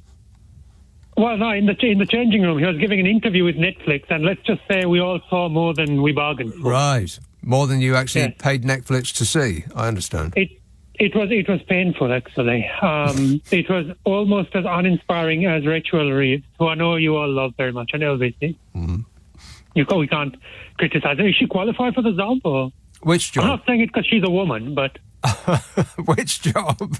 Chancellor. Oh, that job. Well, the jury is out. We'll see. She sounds a bit common, but also you got it wrong that Elon Musk's wealth increased by 65 billion. Not 65 million. No, that is correct, yeah. 65 billion, yeah. He wouldn't get out of bed for 65 million. No, 65 billion is how much his income, his wealth went up by, yeah. Almost as much as Mark Zuckerberg, the creepy moon-faced boy, as you call him. They're all creepy moon-faced boys, those tech bros. They all look like there's something wrong with them. And Elon Musk, much like me, he cannot understand social cues. You know, I've been asked to leave parties in 3 different continents, once by a cousin of mine. Mm-hmm. And Donald Trump is already saying that he won't leave the house. He's at Mar-a-Lago. But no, Mark Zuckerberg, I watched his interview and with Joe Rogan, and his eyes are quite something. He's, I don't know, they're soulless. Yeah, they all look like they've got helter-skelter going on behind them. Can I make an apology and then make a quick couple of points about Trump and Kamala? Of course. Yeah, I want to apologize to Prince Harry because every night I've been reading I've been reading 2 books. I've been reading his autobiography. Yeah. And have you read it? No. He's also done a narrated version of it, and I didn't know he was a proper soldier. He has suffered so much in this country. He talks about, and I know it's a bit serious for your show, but he talks about being driven through the Paris tunnel by one of his drivers to recreate his mother's last journey. And he talks about all of the battlefields he was on, and I'm so sorry. He suffered so much in this country. And that picture on the front cover, he looks gorgeous. He does. Okay. Gorgeous. Before he met that American who came on a broomstick and who doesn't talk to her dying daddy. Yeah, the person who was responsible for everything bad that has ever happened in the world. Thanks a lot, Meghan Markle. You see what you've done? No, but genuinely, it's not. I'm not being sexist. But no, listen. She changed him because before she met him, he was, that book is quite something. Could you ask the boy the call had, could you ask him to get you a copy? Yeah, can you get me a copy right now, if not sooner? He's going to go out to the 24-hour bookshop that's just down the road. I genuinely think that he's one of the most persecuted people since Christ. That's it. Right. You don't want to exaggerate, but go on. And the other book I've been reading to cure me of my insomnia is the autobiography of a Frank Busher. Who? The Mike Reed. You know, he was Frank Busher on EastEnder when I come to this country. Frank Butcher? Yeah, Mike Reed. Yeah. Right. Is he still alive? No, he died years ago. Right. That'd bring the mood down. I thought you knew that. I didn't think you'd ask me. No. He used to be a comedian, and then he decided not to be. Before that, he was proper, gangster. He writes about it all in his book. He was in and out of prison, having big fights and stuff. Right. And we're not talking about Harry anymore. We're talking about Mike Reed. Yeah, and that's also a good book, Frank Busher. He reminisces about... There's a lovely page in his book where he says, talking about the changes to London in the 90s, and he begins the page by saying, I looked around my childhood estate, and I'm not racist, but... And then he said quite a few things which are a little bit racist. Right. Okay. Right. Okay. Yeah. Now I don't have to read that book. Talk about a spoiler alert. Warning. Now I don't have to read it. No, it's good. But he died of massive heart attack about 17, 18 years ago. Right. I did not know that. But this country now, I think I'm on a loop on YouTube, and I keep watching these right-wing sort of patriot channels that I don't know how I got sort of into, because it's the YouTube algorithm. Yes. Be very, very careful about what you like and look at, because it knows, it can see you. And there's a boxer from Liverpool who's a very tough guy. He used to be a drug addict, and he does walking tours, and he's also missing an ear. He's missing an ear. Yeah, and he walks around, and there's quite a few of these walking tours, and they go around. They do, not this guy, but quite a few of them, they do audits of the dinghy migrant hotel. Audits? As in, like there's one? No, so sort of they go up and they say to the security, who are these people? And the security, who are also immigrants, say you can't film, and they say, of course we can film. And they say, you're being racist, and they say, we're not being racist, but they're being racist. Dinghy audits. Dinky audits. Right, I didn't know that. That's a side of the internet I haven't experienced yet. I mean, ironically, even though I voted Brexit, because I'm balding and obese, I keep a beard. Yes. And I genuinely think that in this country, despite the woke mafia, who are, controlling adverts and things, I sense the racial tension in the air. Like, even today, I won't say the shop name. But in one of the big supermarkets, there was an outburst from a few sort of fat women with their kiddies to the Indian security guard. And they didn't say anything racist, but, you can just sense there's something, in the air. Yes. Like Phil Collins, in the air tonight. Even in Harrow, you believe that? No. Can I make a quick last point on the Kamala and Trump, if I may? And finally. Yeah, because I was, today I had... I was feeling the depression coming, Nick, because it's winter and everything's going badly.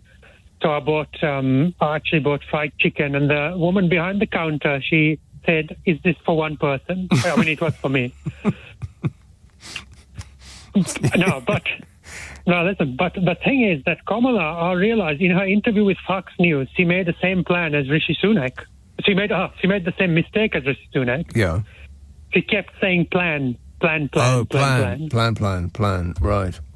But my main and last point was, I know you really dislike Trump, but just like I voted for the Brexit, I know you can't fathom why people voted for him, but some of his appointments, I think they're all right. I know without naming people, you and James O'Brien, you will cry when they start making executive decisions, but I think some of the appointments are quite good, actually. Oh yes, like which?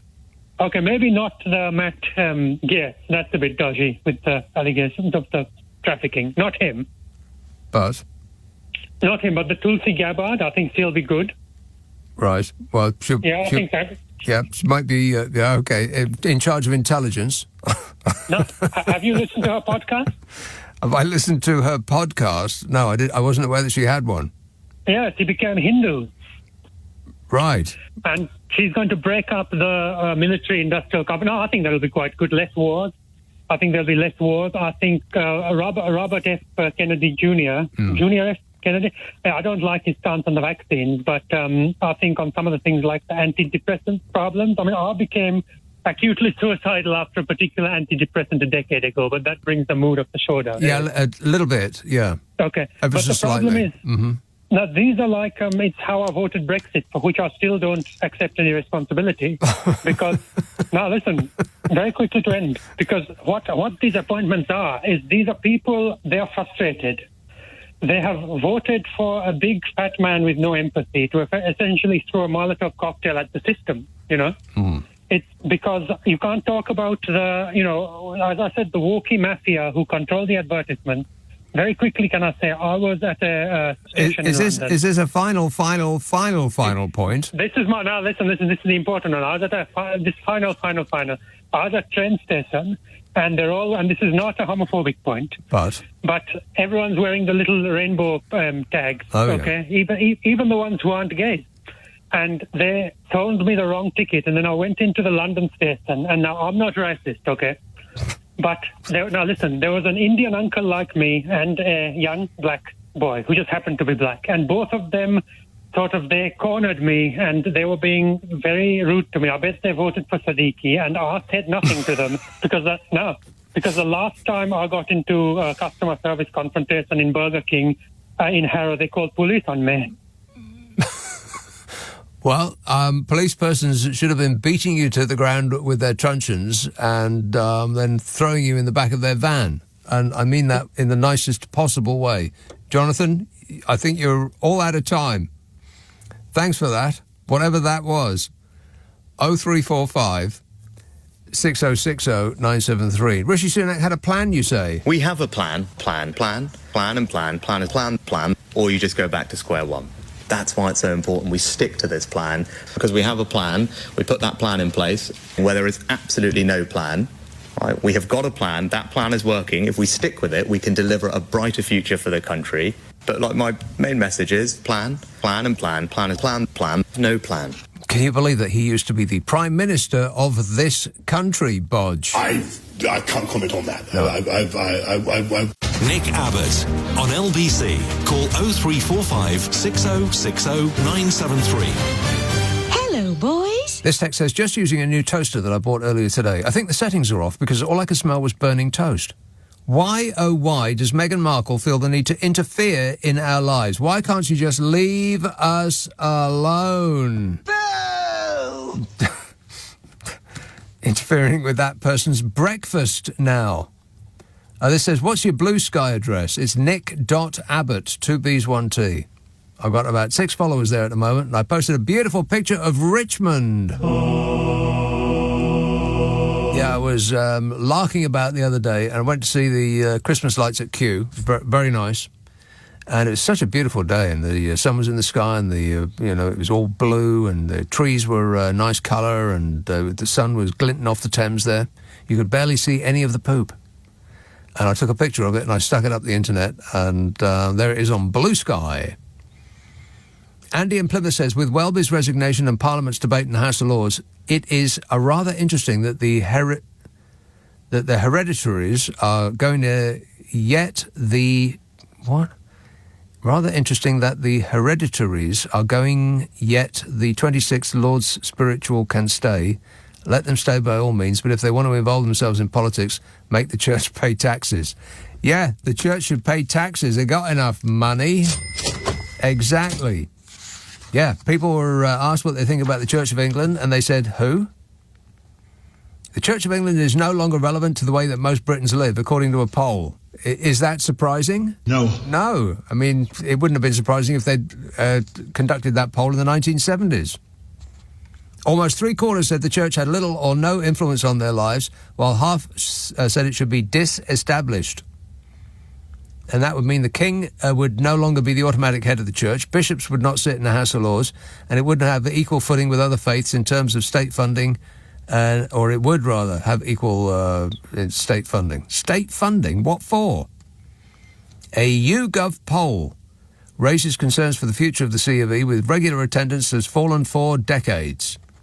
170,000 fewer worshippers each week compared with 2019. The figure's fallen to 685,000, which is a quarter of the audience for the 50th most watched show on British TV. 685,000 is how many go to the Church of England for, a quick pray on a Sunday. That's a quarter of the audience for the 50th most watched show on British television, which, by the way, was the Thursday episode of Ambulance on BBC One, whatever that is. Please don't tell me it's a fly-on-the-wall thing about an ambulance or ambulances. Because, I mean, really, talk about a paucity of ideas. That's ridiculous. They just point the camera at people's misery and then they just leave it there, running. Which is essentially what British soaps are. Ugh, that music. Na, na, na, na, na, na. And as soon as it ends, it's people going, na, na, na. What do you want to do that for? Yeah. For 30 blooming minutes. Anyway, the number of people who go to attendance at the C of E is about 1/10 of the audience for the Great British Bake Off. Maybe we should be looking for Prue Leith to give us spiritual guidance. She's got a lovely way with an angel cake. This survey was carried out before the recent furore about the cover-up of the child abuse scandal. Yet another one. Another one. Another, again and again and again. I mean, can you imagine any other business that was responsible for so much sex abuse still being a presence in every town and village in the land? Can you think of anything else that would have got away with all that and still dominate the village, town and cityscape? Anything else, any other institution would have gone decades ago. But they get a pass because they believe in something they can't even prove exists. But don't get me started on this. I mean, it took a while. Finally, we're beginning to get the message. Wake up, sheeple. Albert in Croydon says, "Hi, Nick. I think I met an alien yesterday in my local. He wanted me to buy him a pint of lager because he didn't have any money." He put earthling money in there as though to make a joke. A listener with material. Oh, no. Some of these UFO files that have come out, and because there's been so much crazy going on at the same time, people haven't been paying any attention to this. But this is pretty amazing stuff. I mean, if we have actually been contacted by intelligent life from another planet, then it will be the biggest story in the history of mankind. And nobody's paying it the blindest bit of attention because the screaming Mimi is throwing his poop around in the United States of America. Don't be rude. It's amazing. It really is. It's incredible what is happening in this on this planet. I think that the occupants of this planet have had their chance and they blew it. Time for something else to take over. It's just a question of what it's going to be. What'll it look like? 7 eyes and 6 lips. Speak.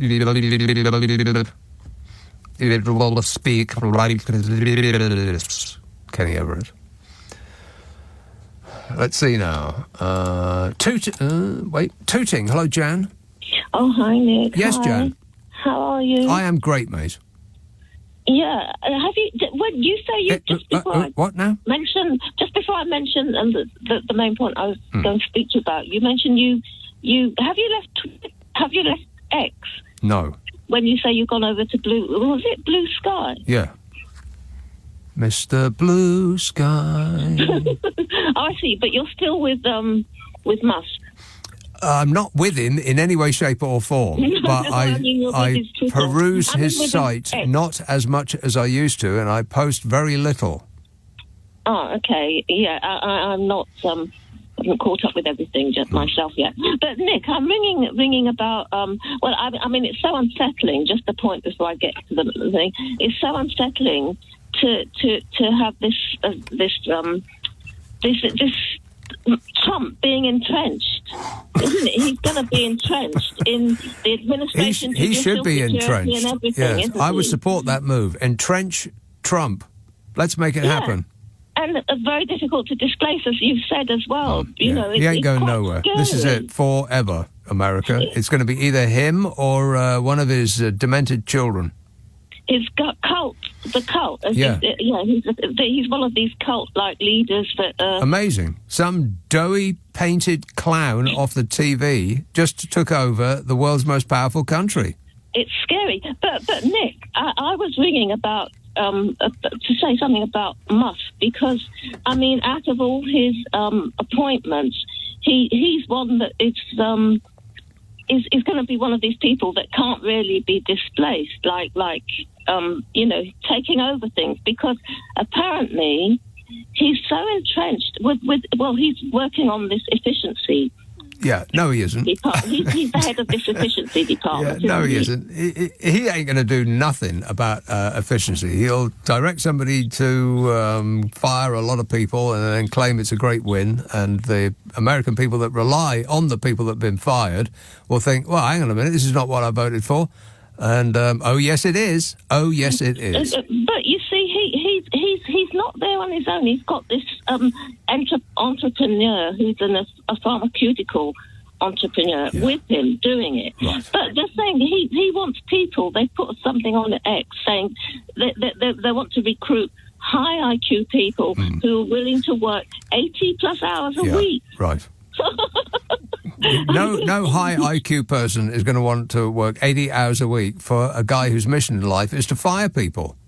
But Nick, coming back to Musk though, about him, he's so entrenched at the top level because he's his Starlink, SpaceX Star. Yeah, he's entrenched at the top because he's given Donald Trump a lot of money. I mean, that's the way to his heart. Give him a lot of money, slathered in praise.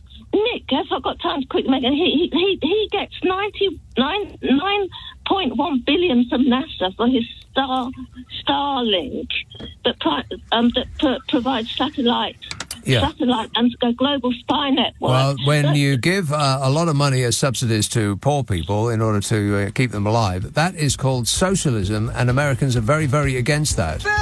Even if they personally will benefit from it. But if you give billions and billions of pounds to one man who already has so much money that he wouldn't be able to spend it in 100 lifetimes as a government subsidy, then that's just good business sense. That's not socialism at all. That is.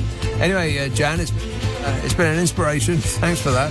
0345 6060 973. Text 84850. Email nick@lbc.co.uk. And if you are on WhatsApp, it's the same number as the phone. 0345 6060 973. On your radio, on Global Player, and Play LBC. leading Britain's conversation. This is LBC.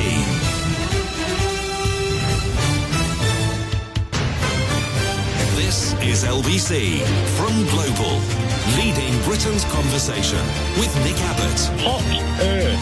H-O-T-A-I-O.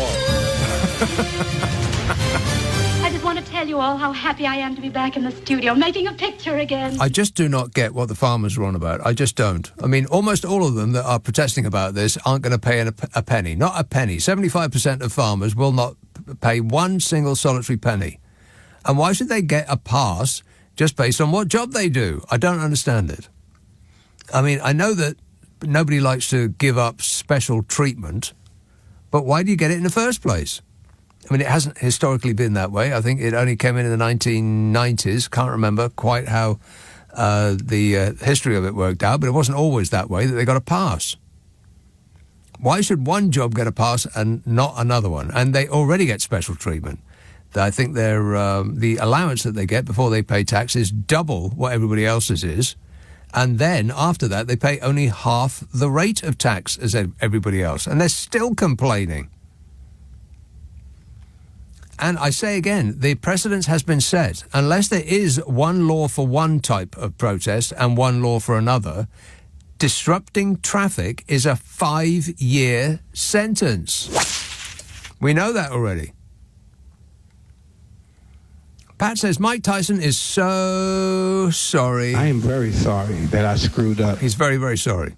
19 punches landed in 16 minutes. I've seen more arm action at an Irish dancing competition.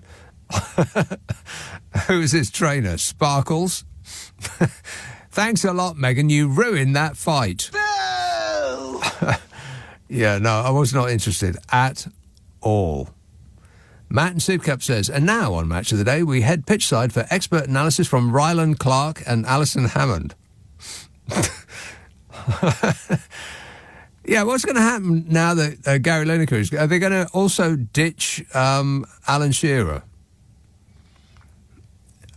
Because, you know, because he doesn't tick enough boxes.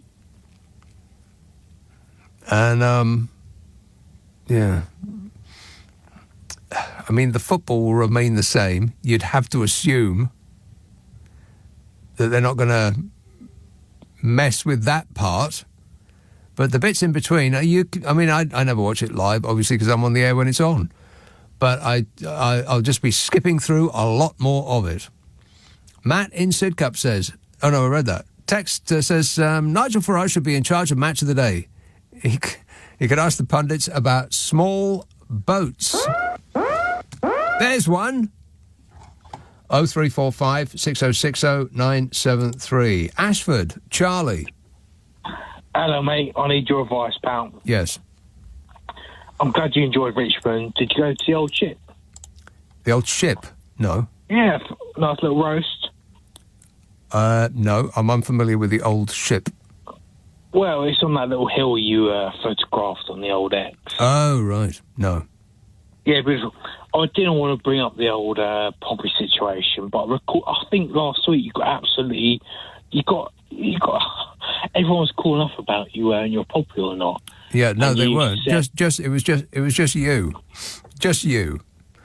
0345 6060 973. I think you were the chap that said you could see me, and he obviously couldn't because I'm on the radio. And then you said that you saw me in the company car park, and there is no such thing. But other than that, he waited ages to say that. Bodmin, hello, Malcolm. Oh, hello, Nick. How are you, sir? Good, thanks. Yeah. Farmers are kicking off. And Trump's, well, what about that in a minute? But these farmers, Nick, they mean business, it seems to me. They met up in Wales today at the Labour conference. Yeah. And I got to be honest, it is a conundrum, right? Now, hear me out.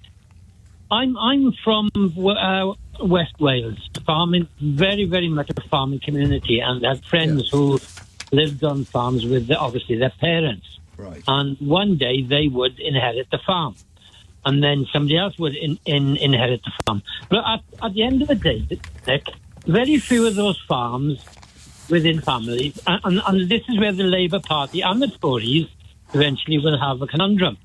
It's that very few of those farms left the family because the kids were brought up on it. The kids very often, didn't pay too much attention to their own education because they knew they were going to be farmers, right? Well, So you don't know about how many, so to say very often is incorrect. Like there may be some like that, but I bet most kids don't want to be farmers. I bet you. Well, not a bit. I know there was a good proportion of kids, for example, in my class, through primary and through secondary school, who were farm children, right? Farmers' children. And this isn't an argument with you. This is me just throwing some thoughts out there. And my thoughts are that those kids, they didn't go on to do A levels. They left. And lots of them were bright. A lot of them got O level, but they didn't go on because they knew they wanted to be in farming. So they're farms, Nick, right? I don't know that that's a very smart thing to have done. Take it from someone who lived in a farming community and generations of it. My parents knew farming kids, their parents. My grandfather, for example, he worked on the land. But my argument is this, right? I haven't made it yet. That the government has to way of finding out, and it's generally small farms, hill farms often, rather than prime beef farming land and all of that. But it's farmers who have kids who are going to inherit the farm, and then their kids will inherit the farm, and on it'll go. So the farm will never ever be sold. It'll simply be handed down. Yeah. And for me, if a farm isn't being sold, and if you can write into the ownership of that farm that this farm has been handed on, and it's not been sold, therefore no inheritance tax due. But those are not the rules that everybody else plays by. No, but farmers don't live the life everybody else lives, Nick. What? Right? The farmers don't. You mean hang on a minute? They've chosen a life that they don't like. No, that don't make no sense. No, that isn't what I said. It's a simplistic view to say that farming is like any other way of life. And I'm not here to defend farmers. What I'm trying to say is that farms and the farming lifestyle is very, very different to any other lifestyle because they don't get a wage packet. They get money if they sell some sheep or a crop. Right. Or so it's the same as running a business then? Well, yes. But it's far more simple in small farms than you think, Nick. Simple? Far what do more you mean? simplistic. I see it here in Cornwall. I'll see a farmer who has land near where I live, and he'll be pulling a horse box, and he might have 20 sheep in it. He's taking them to the slaughterhouse because he's got to deal with a supermarket or whoever, and off it goes. Yeah. And then that's him sorted then with a few quid. All right. Well, he's doing that as a business. Other people are doing other things for business purposes, and they're making money in other ways, and they have to pay tax when they pass their business on. Why shouldn't farmers pay a tax when they pass their business on? Well, because it isn't like the landed gentry or your Clarksons or your Dysons. They're different because you're talking about generations of people. No, answer the question. Why should farmers, because they are running a certain type of business, not pay the same amount of tax as somebody else who works equally hard because they're running a different type of business? Well, because you're talking about possibly, as I see it, inheritance tax traditionally is on a single dwelling house, and no, it's not. It's on the value of your assets, and traditionally, but the highest value asset that people own is their house. Yeah, but answer the question: why should somebody who runs a business as a farmer not pay tax when somebody who runs a different different business as an entrepreneur or as a butcher or somebody who has a job cleaning people's houses? Why should they have to pay tax and the farmer doesn't? Well, because the farming is different. Because stop saying that. The farming is different. Why is it different? It produces food, Nick. Yes, but so does the butcher. The butcher produces food. Yes, he does. I've been running. Wait a minute. I've been running a butcher shop for 100 years. Say. My granddad passed that shop down to my dad, and my dad passed that shop down to me. And every single one of us had to pay tax, and we are providing food. Why should we pay tax and the person who is growing the food not? The butcher is not producing a single thing. What the butcher is doing is he's providing a service. He cuts meat up and he sells it on. Yeah, he's providing that service. Yeah, he's providing that service, precisely. But farming is and this is an endless argument. There is no end to this one. Well, you haven't answered the basic question. Why should one type of businessman pay tax and another not? I inherited a house, right, from my parents. Why are you refusing to answer this question? Well, I'm answering it. Listen to me, man. So I inherited a third of a house. A third of a house was not good to me. I couldn't live in it without the permission of my sisters and agreement of my sisters. So the house inevitably is sold, like almost every other family in the land, right? Right. But a farm is different. It's a means of production, yes, and it's good for the farmer and his family, but it's good for the country because it's land. Businesses are good for the country. The country would not survive without businesses. It's the same for every business. All businesses make the... Yes, of course, all businesses make the country go round. Pubs, restaurants, all of these places, people who do cleaning, people who do transport. I mean, you could say that a rail train driver is doing a very, very important job. Without train drivers, nobody's getting anywhere. And so perhaps they should get a pass on paying taxes when they pass on. It's just ridiculous, Malcolm. You can't make a special... No, you talk sense. You talk sense. They've got a lot of things. But those things have nothing to do with farming because they're completely different to farming. Yes, farming is different from other jobs and other businesses, but just because it's different, I don't see why you should get a pass on tax.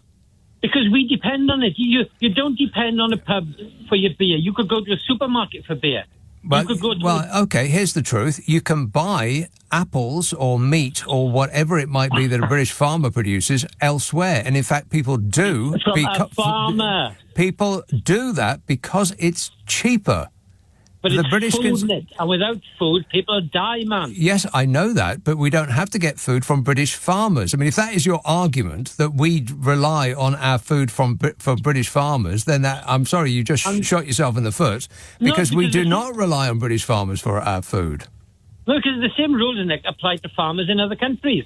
But that's a matter for other countries. Exactly, those are tax regimes that haven't got nothing to do with us. No, I think, look, Nick, the point is this, right?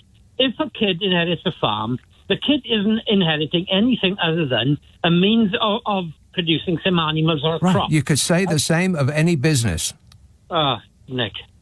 Of course you could. I make paper for a living. I've got a factory that makes paper. And it was passed down. It's been in the family for 100 years. And I pass it on to my next of kin. And they shouldn't pay tax because it makes money. I don't get it. No, I just think you do have to look at farming in a different light. Because you're a farmer. I'm not a farmer. Never farmed in my life. All right, you're farming adjacent. You seem to be emotionally twirled with the farming community, and we're going around and in circles, Malcolm. There is absolutely no justification why just because you do one thing you should pay tax, and because you do a different type of job you shouldn't. It's ridiculous. And besides, they get a pass much more than anybody else does. I mean, they're already quids in. The amount that they can earn, or the amount of their assets can be valued at, is about double what the rest of us get, and then they pay half the rate of tax, and they're still complaining. No, I can't have that conversation with you anymore, Malcolm, because it's just absolutely going nowhere. Like a lot of traffic will be in the centre of London this week. And let me repeat that we have already established by law that if you interrupt the flow of traffic, it's 5 years in jail. Unless there are actually, we do actually have a two-tier justice system in this country. Let's find out. Nick Abbott on LBC. Call 0345 6060 973. I enjoy working with people. 0345 6060 973. Oh, God, my switchboard is now full of people who want to yell at me about farming.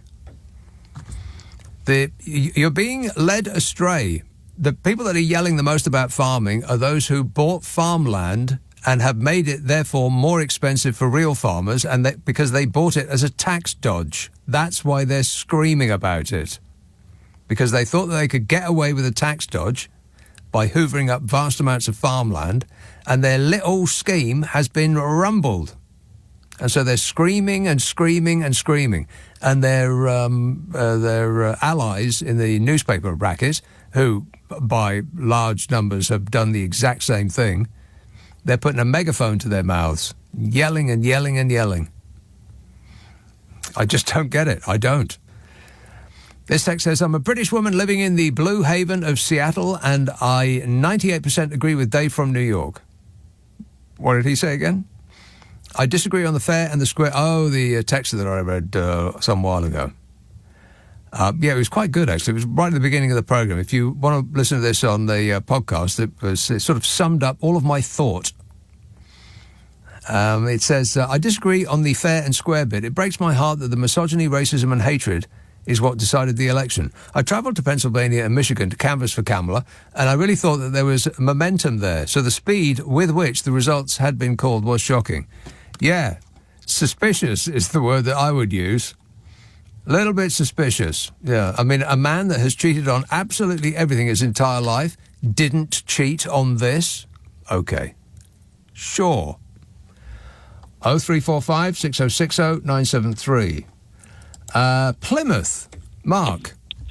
Oh, hi, yeah.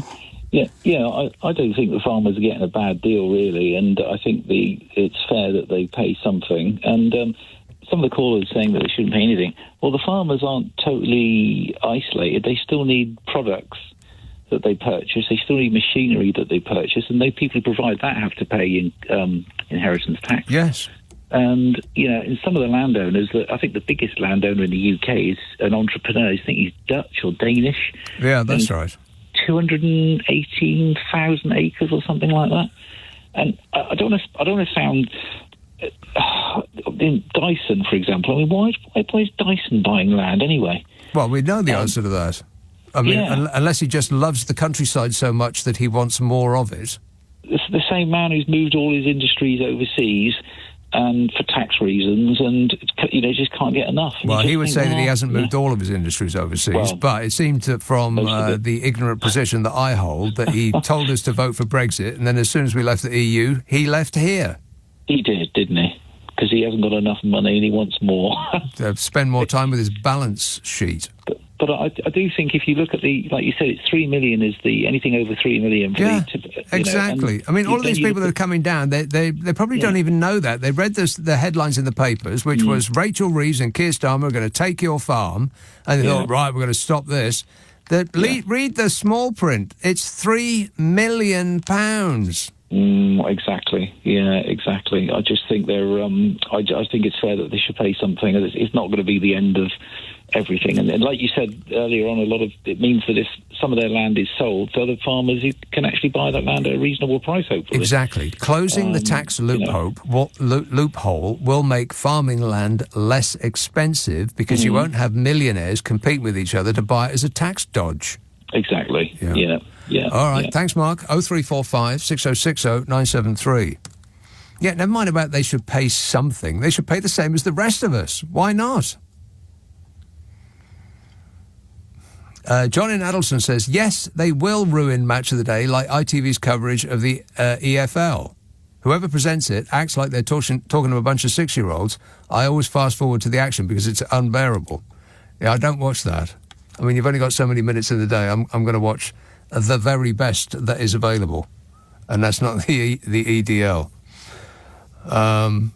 But, yeah, I mean, I do tend to zip through all of the chit-chat because, often it'll be an hour and a half, and I just haven't got an hour and a half to sit there watching people go on about the offside rule.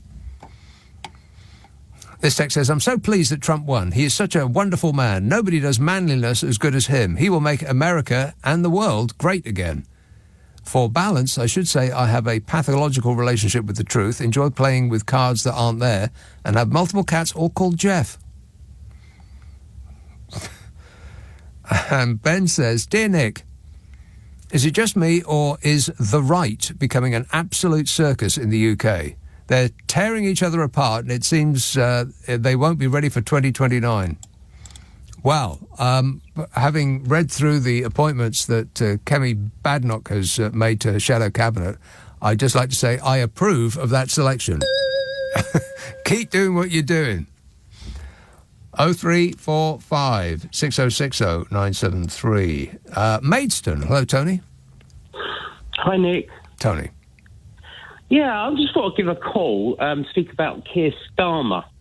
I think he's had a lot of really unfair criticism about his start. I actually think he's doing a great job, and I'm going to try and tell you why.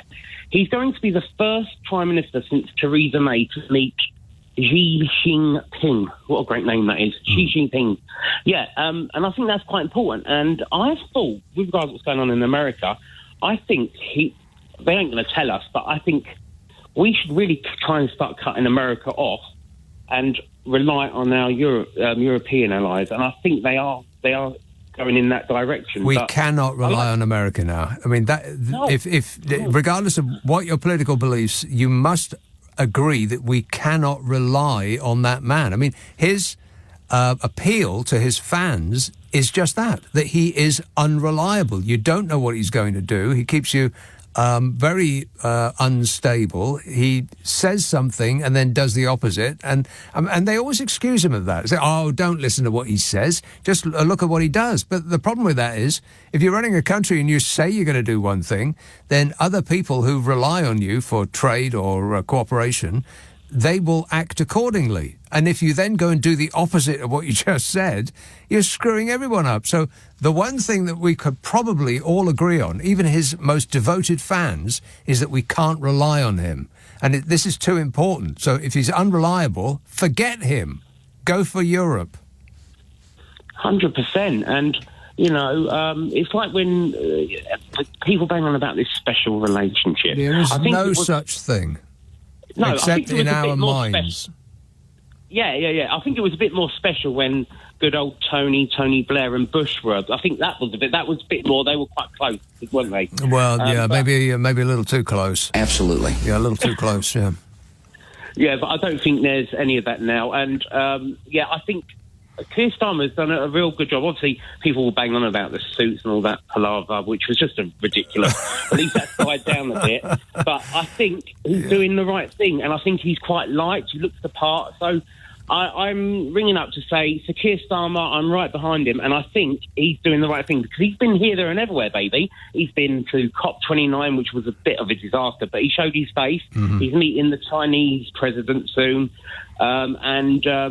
no, I quite like him, and he's absolutely slaughtering Kemi Badenoch on Prime Minister's questions as well. So I think he's done a good job, and he's had some unfair criticism, because apparently, how could his ratings? Oh. He's like how can anyone say he's done the worst job? Oh, I'm getting fed up of people. They have really short selective memories of what we've been through. If you are being yelled at by someone with a megaphone, which is what the right-wing press have in this country, if you're being yelled at 24 hours a day that up is down, then you will start to believe that up is down. And then if somebody tells you it isn't, then you will dig your heels in and insist that you were right all along. And that's where we are with the Labour Party. Stupid people. Well, a lack of education on both sides of the divide. Yes. I love the poorly educated. Yeah, they keep giving and giving. Yeah, they'll do pretty much anything you want, as long as you give them an easily identifiable enemy. And it could be Meghan Markle or Keir Starmer or people in boats, you name it. Doesn't really matter who. Just give them somebody that they can, throw their ire at, and you'll have them for life. All right, thanks a lot, Tony. 0345 6060 973. Nick texts, who in their right mind would want a special relationship with an orange tango man fruitcake? Mike says, hi, Nick. What is it? Well, who would want a relationship with... any thoughts, Melania? I don't care. She actually doesn't know right now. She's busy. Reading through the prenup. Is there any way... Mike says... What is it with these self-proclaimed liberals like they are the superior ones? Meanwhile, inequality rises and rises on their watch. Hence, we get Trump's self-righteous liberals. Yeah, that's right. It's the people who didn't vote for Trump who are responsible for Trump. God. Yes, Mike. This says, just woke up from a coma and heard that the Queen had died and that Trump had won the presidency twice. I couldn't stop laughing, and then when I realised that my friend wasn't actually joking, I said, this is as bad as when they put an actor in the White House. It was at this point he asked me to sit and explain Brexit, Boris Johnson, Liz Truss and Rishi Sunak. At this point, I asked to return to my prior blissful state of unconsciousness. Well, I hope that they rewarded you with a swift knock on the head. And Keith says, apparently there are many Trump voters Googling, what is a tariff? They are. They're also Googling, what is Obamacare? Because they didn't want that, because that's socialist. No! The Republicans are very smart. I mean, they're, evil and smart. If they don't like something, and billionaires do not like the idea of having to pay taxes to keep poor people healthy, hate that idea, which seems kind of weird to me. And if you had enough money to keep you in unimaginable luxury for this and several other lifetimes, then why would you be so desperate to hang on to it, knowing that the cause of your actions would be, not the cause, but the fallout of your actions would be misery on a large scale. I just can't get myself into the mind of those people. But billionaires hate the idea of having to pay taxes in order to keep poor people well, even though poor people are the ones that help them make their money in the first place. And I could end that thought, but I've just seen the time and I must go in order to come back again. This is LBC with Nick Abbott. So they opened their big mouths and out came talk. Talk. This text says, I voted for Jeremy Corbyn, not for Keir Starmer. I've never voted for any right-wing party. However, I am strangely drawn to Donald Trump. It's because he's a clown. It's the funny part. And, there is no doubt about it, he's got charisma. But then so did some of the worst people who have ever lived. And he says that there are obvious advantages to making peace with Russia, no nuclear war, etc. Well, making peace is one thing. Capitulating is another. I mean, Donald Trump is just going to do anything that Vlad the Insaner wants him to do. He appears to be completely in his pocket. Did you see that Russian media, on the occasion of Donald Trump winning the election, on their evening program, I think it was the news, they were showing pictures of Melania Trump's porno photo shoot. Did you see that? And if that wasn't Vladimir Putin saying, yeah, well done, Donny, but remember who's in charge, then I am hallucinating. 0345 6060 973. Cardiff. Hello, David. Oh, hello, Nick. I've got 2 points, if got time to make them. Firstly, regarding the farmers thing, I haven't really got an opinion either way because it's quite complicated. But isn't there something similar that happens with stately homes and national trust properties? That there's a tax fiddle whereby these aristocrats say that the stately homes are being used by the National Trust, and they completely avoid inheritance tax on that. Yes, I would be surprised if that was not the case, yes. Yeah, I mean, I'm actually looking at something on the HMRC website, Tax Relief for National Heritage Assets, and... Or they'll do something cute like saying, well, we've got a Rembrandt on the wall and we'll make it available to the public as long as you let us get away with £50 million tax bill that we were going to pay, and we'll open our doors to the public. And then in the small print it says, we'll open our doors to the public between 2 and 3 on the 14th of June every other year. Yeah, exactly. And my point is to say, the farmers thing I think is quite complicated, but... You know, I might have some sympathy for farmers. I've got absolutely none for the aristocrats. And why doesn't Labour go after them instead of going after farmers? Well, if it's one or the other. I'm not saying don't do both, but why not go after the aristocrats? Because that's the real... Yeah, do both, yeah. Yeah. My second point is, I think... okay, I mean, we all got our views about Donald Trump, and I certainly don't like him, but making out that all his voters are thick, I think, is probably wrong. No, I didn't say that all of them, whether it's counterproductive or not, I don't really see what difference it makes. But I didn't say they were all thick, but it is indisputable that by and large, they were less intelligent. I mean, this is, don't take it from me, this is the man standing up in front of his own people, and he said... I love the poorly educated. I love the poorly educated, he said, and the poorly educated in the audience whooped and cheered like he was complimenting them. Oh, yeah, I remember him saying that in the 2016 campaign. I thought, what a thing to come out with and say. Yeah. But, I mean, if you're talking about voting against your own interests, I mean, a lot of your regular callers seem to me like they're Labour supporters, and they also seem to me like they're anti-Brexit. But you can't be both. You can't be anti-Brexit and a Labour supporter, because the Labour are absolutely full in line with hardline Brexit. They don't want single market. They don't want customs union. I'm not sure that that's true. They may want it, but they fear saying it out loud because of a certain demographic that they are concerned might not vote for them again. And I would say that their concerns are misplaced. Well, yeah, but I mean, what they're doing, they're taking a lot of voters for granted. They say, oh well, you know, these people think they're progressive, they think they're left wing, so they'll vote for us anyway. Whereas they're pandering to the hardline racists. You know what it reminds me of is the Cubans in America. You know, the Cuban fascists that went to Miami and formed this big community there. No one, you know, for 60, nearly 70 years, the US has blockaded Cuba, and they're afraid to upset this extreme right-wing minority. And Labour's exactly the same. I'm not sure that the people who left Cuba to go live in Miami could be described as fascists. I don't really see that, because they left the dictatorship.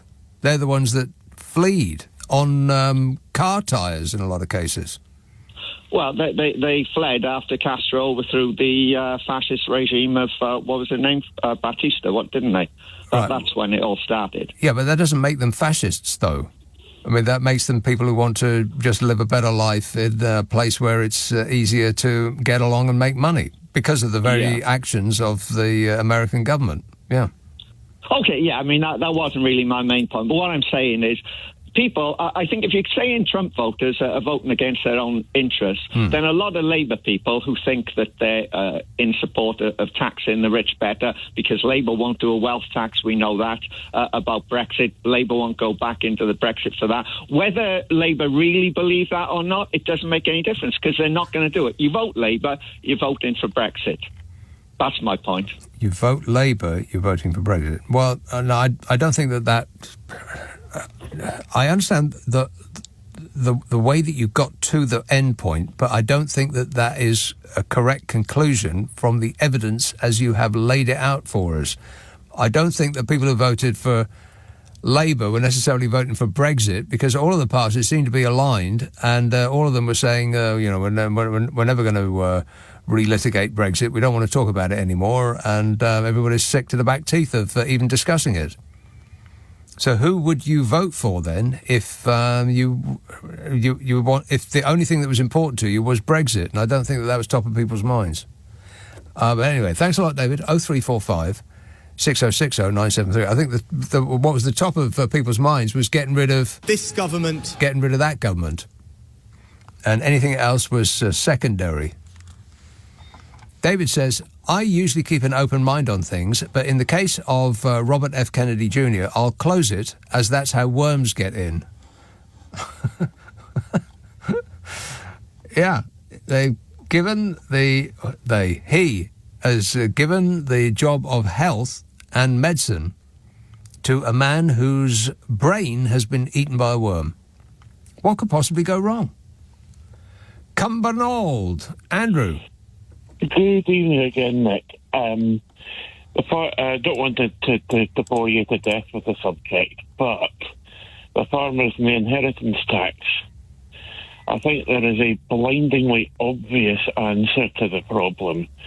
And if a farmer thinks his estate's going to be over the threshold, he simply needs to take out a life insurance policy that will cover the estimated tax bill. Correct.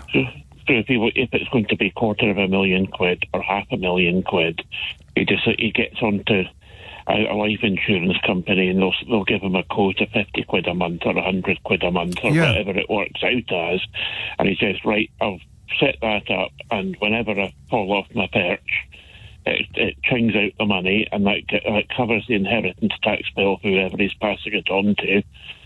And that keeps it fairly simple, doesn't cost them very much every month, doesn't have to worry about having to suddenly find £250,000 or £500,000 that they just don't have sitting down the back of the sofa. But if their bill is going to be that much, I mean, I can't work out the amount that an estate would have to be to have a bill that much, but it would maybe be...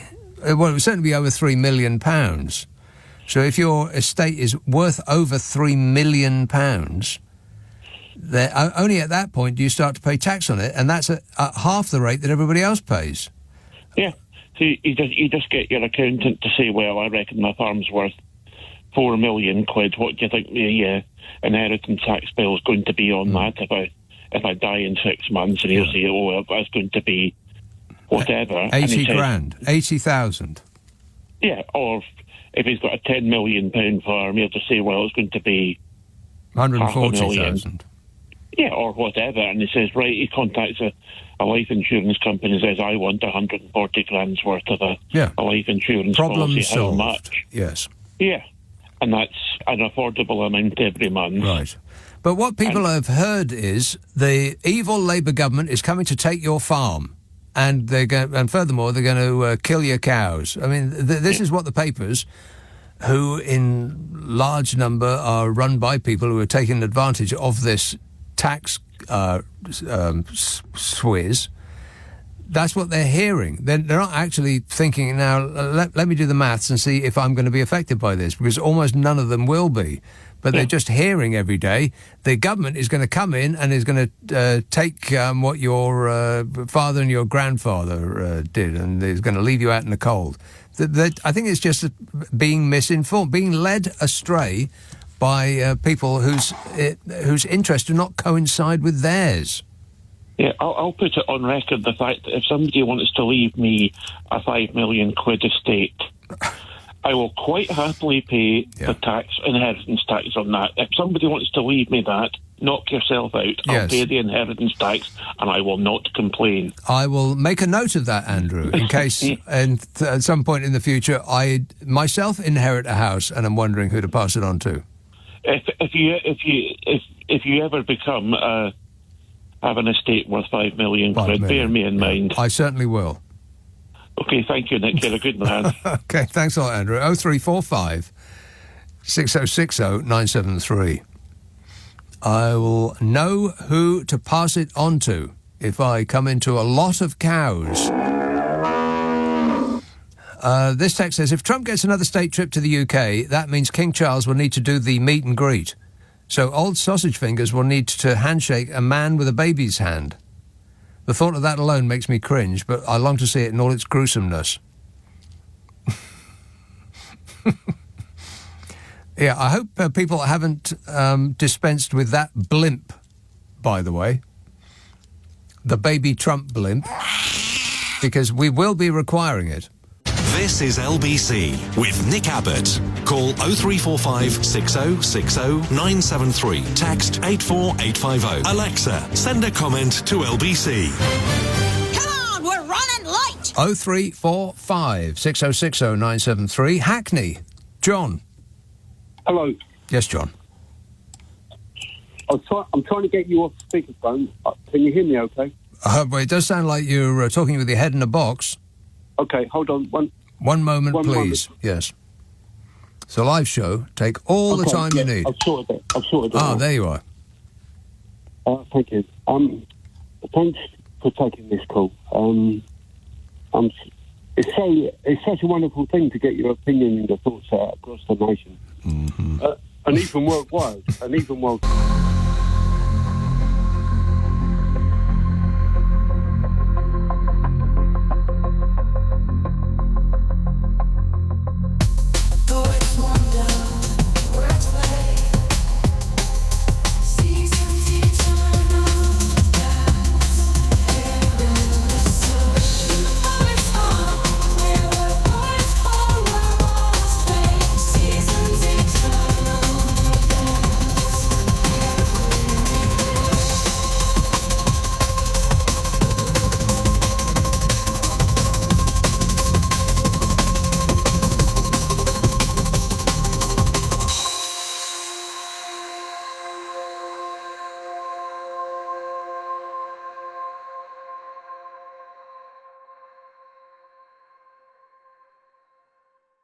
But yes, but I just want to do what you said about. Listen, if we don't want your food here, we can get it elsewhere. I mean, I didn't say that. I said the British consumer is not really bothered about where the food comes from. We just buy on price. Okay. Well, I mean, our apples come from South Africa and New Zealand, and our lamb comes from the other side of the world, and our beans come from Uganda, and it doesn't really matter where it comes from. Nobody looks at the packaging; they just look at the price. But because of the world situation and the future, we need to grow as much local. Yeah, we need to do as much as possible. Agreed. Yes, it's going to save on everything, loads, and. Right, the next thing was the tax on the farmers. I don't think they should be totally left alone. They're providing food. Food is the number one thing. Well, but what about supermarkets? They're the ones that actually put the food on our plates. Yeah. So they should not get taxed? Well, yeah, they can be taxed, but not the farmers. But why, though? Why not the supermarkets? Why the farmers? I mean, they're both doing difficult jobs, and without both of them, we would not get any British food at all. The supermarkets are just the retailers. Yeah, but without the supermarkets, yes, but without the retailers, we get no food. I mean, unless you're going to go to a farm and kill your own chicken, then you rely on the supermarkets to put it in a nice plastic packet and stick it on the shelf. They're the middle people. They can be taxed. The people doing the people doing the real thing. Yeah. They should be left alone. Why? I'm so totally... That guy that was supporting... Yeah, but why, though? I mean, hang on a minute. You've said that they should be left alone. In other words, they should be able to operate tax-free. Why? Well, as far as I understand, this inheritance tax is like the head of the farm dies and then it gets handed down, but loads of hundreds, thousands of pounds have got to be... Only if, in most cases, the value of the land and the property on it is over £3 million. Okay. Yeah, but... And then, after that, they get taxed at half the rate that the rest of us do. And they're still complaining. Well, can I just say that, humbly, I don't truly understand the economics of that. But you don't have to. You just have to understand numbers. They're allowed to pass on tax-free. Well, I'll only give you a couple. Tax-free, £3 million. If it's two of them, husband and wife, or whatever, with their own house on the farm. Most farms come with a farmhouse. Oh, yeah. £3 million. Which is considerably more than anybody else gets to pass on tax-free. Most everybody else gets to pass on 325,000. They get £3 million. Okay, can I say that it's not really cash? That £3 million, well, that it's not really cash. They can't. John, you're not listening to a single word I'm saying, are you? They get tax-free. They get to pass on tax-free assets up to £3 million. Only after that, only if it's worth over £3 million, do they pay any tax on it. And the tax they pay on that is half the rate that the rest of us pay. Well, I think they should be praised to the high heavens. Yeah, okay. Well, praise is one thing, but subsidised by the rest of us, that is something else entirely. I can't get past the fact that the reason that they close this loophole is because it is just that. It's a loophole. It's been abused by the rich to avoid paying tax. Why the hell should people like... Jeremy Clarkson, for instance, who admitted that he bought the farm as a way of passing on his wealth without paying tax. Why should he get... John, are you rich enough that you want to give Jeremy Clarkson money? No. No, bingo. Well, there you go. End of conversation. 0345 6060 973. I mean, you can have a whip round for him if you like. I mean, if you're, really concerned about the future of his family. But other than that, if you're not willing to do that, if you're not willing to give money to, like James Dyson, for instance, who, if he still lived here, would be one of, if not the richest person in this country. Do you want to give money to him? Complain and complain and complain they do, because they don't get special treatment anymore. Because they get away with paying what the rest of us have to. Nope, don't get it. And I'd have to restate my case. If they hold up traffic, the template has been set. 5 to 6 years in jail for holding up traffic as part of a protest. And the difference between the Stop All people and the farmers is that the farmers are just protesting about their own money, and the Stop All people are actually trying to, prevent the human race's place on this planet being compromised, to put it mildly. I mean, you've seen what's happening in Sicily and Spain and Portugal and France and, here, there and everywhere, baby. It's all kicking off. You'd have to be really myopic to still pretend that climate change isn't a thing.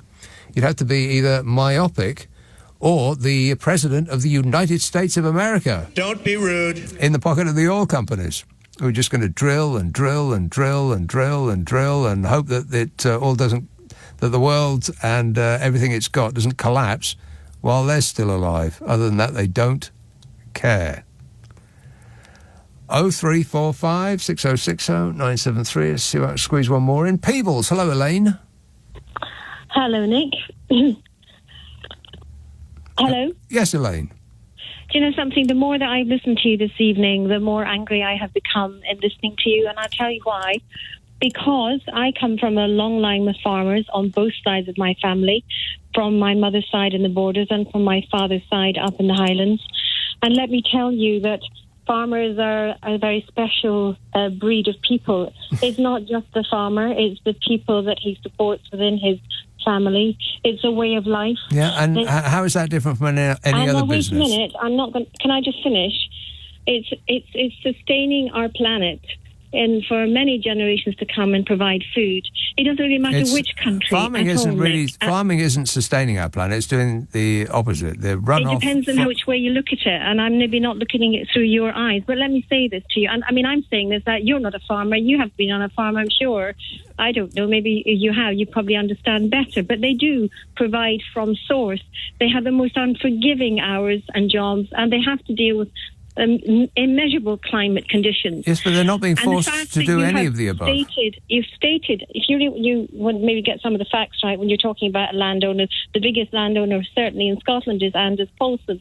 And in actual fact, he's giving back an awful lot of jobs. Is he doing it for tax reasons? I don't think he has to. How is this different from running any other business? I believe that you are right, or say the loopholes have to be covered, but I actually think the threshold is far too low. And I'll tell you why. 3 million? Before 3 million is, and I'll tell you why, because perhaps maybe you should sit with an accountant so you can go through his books.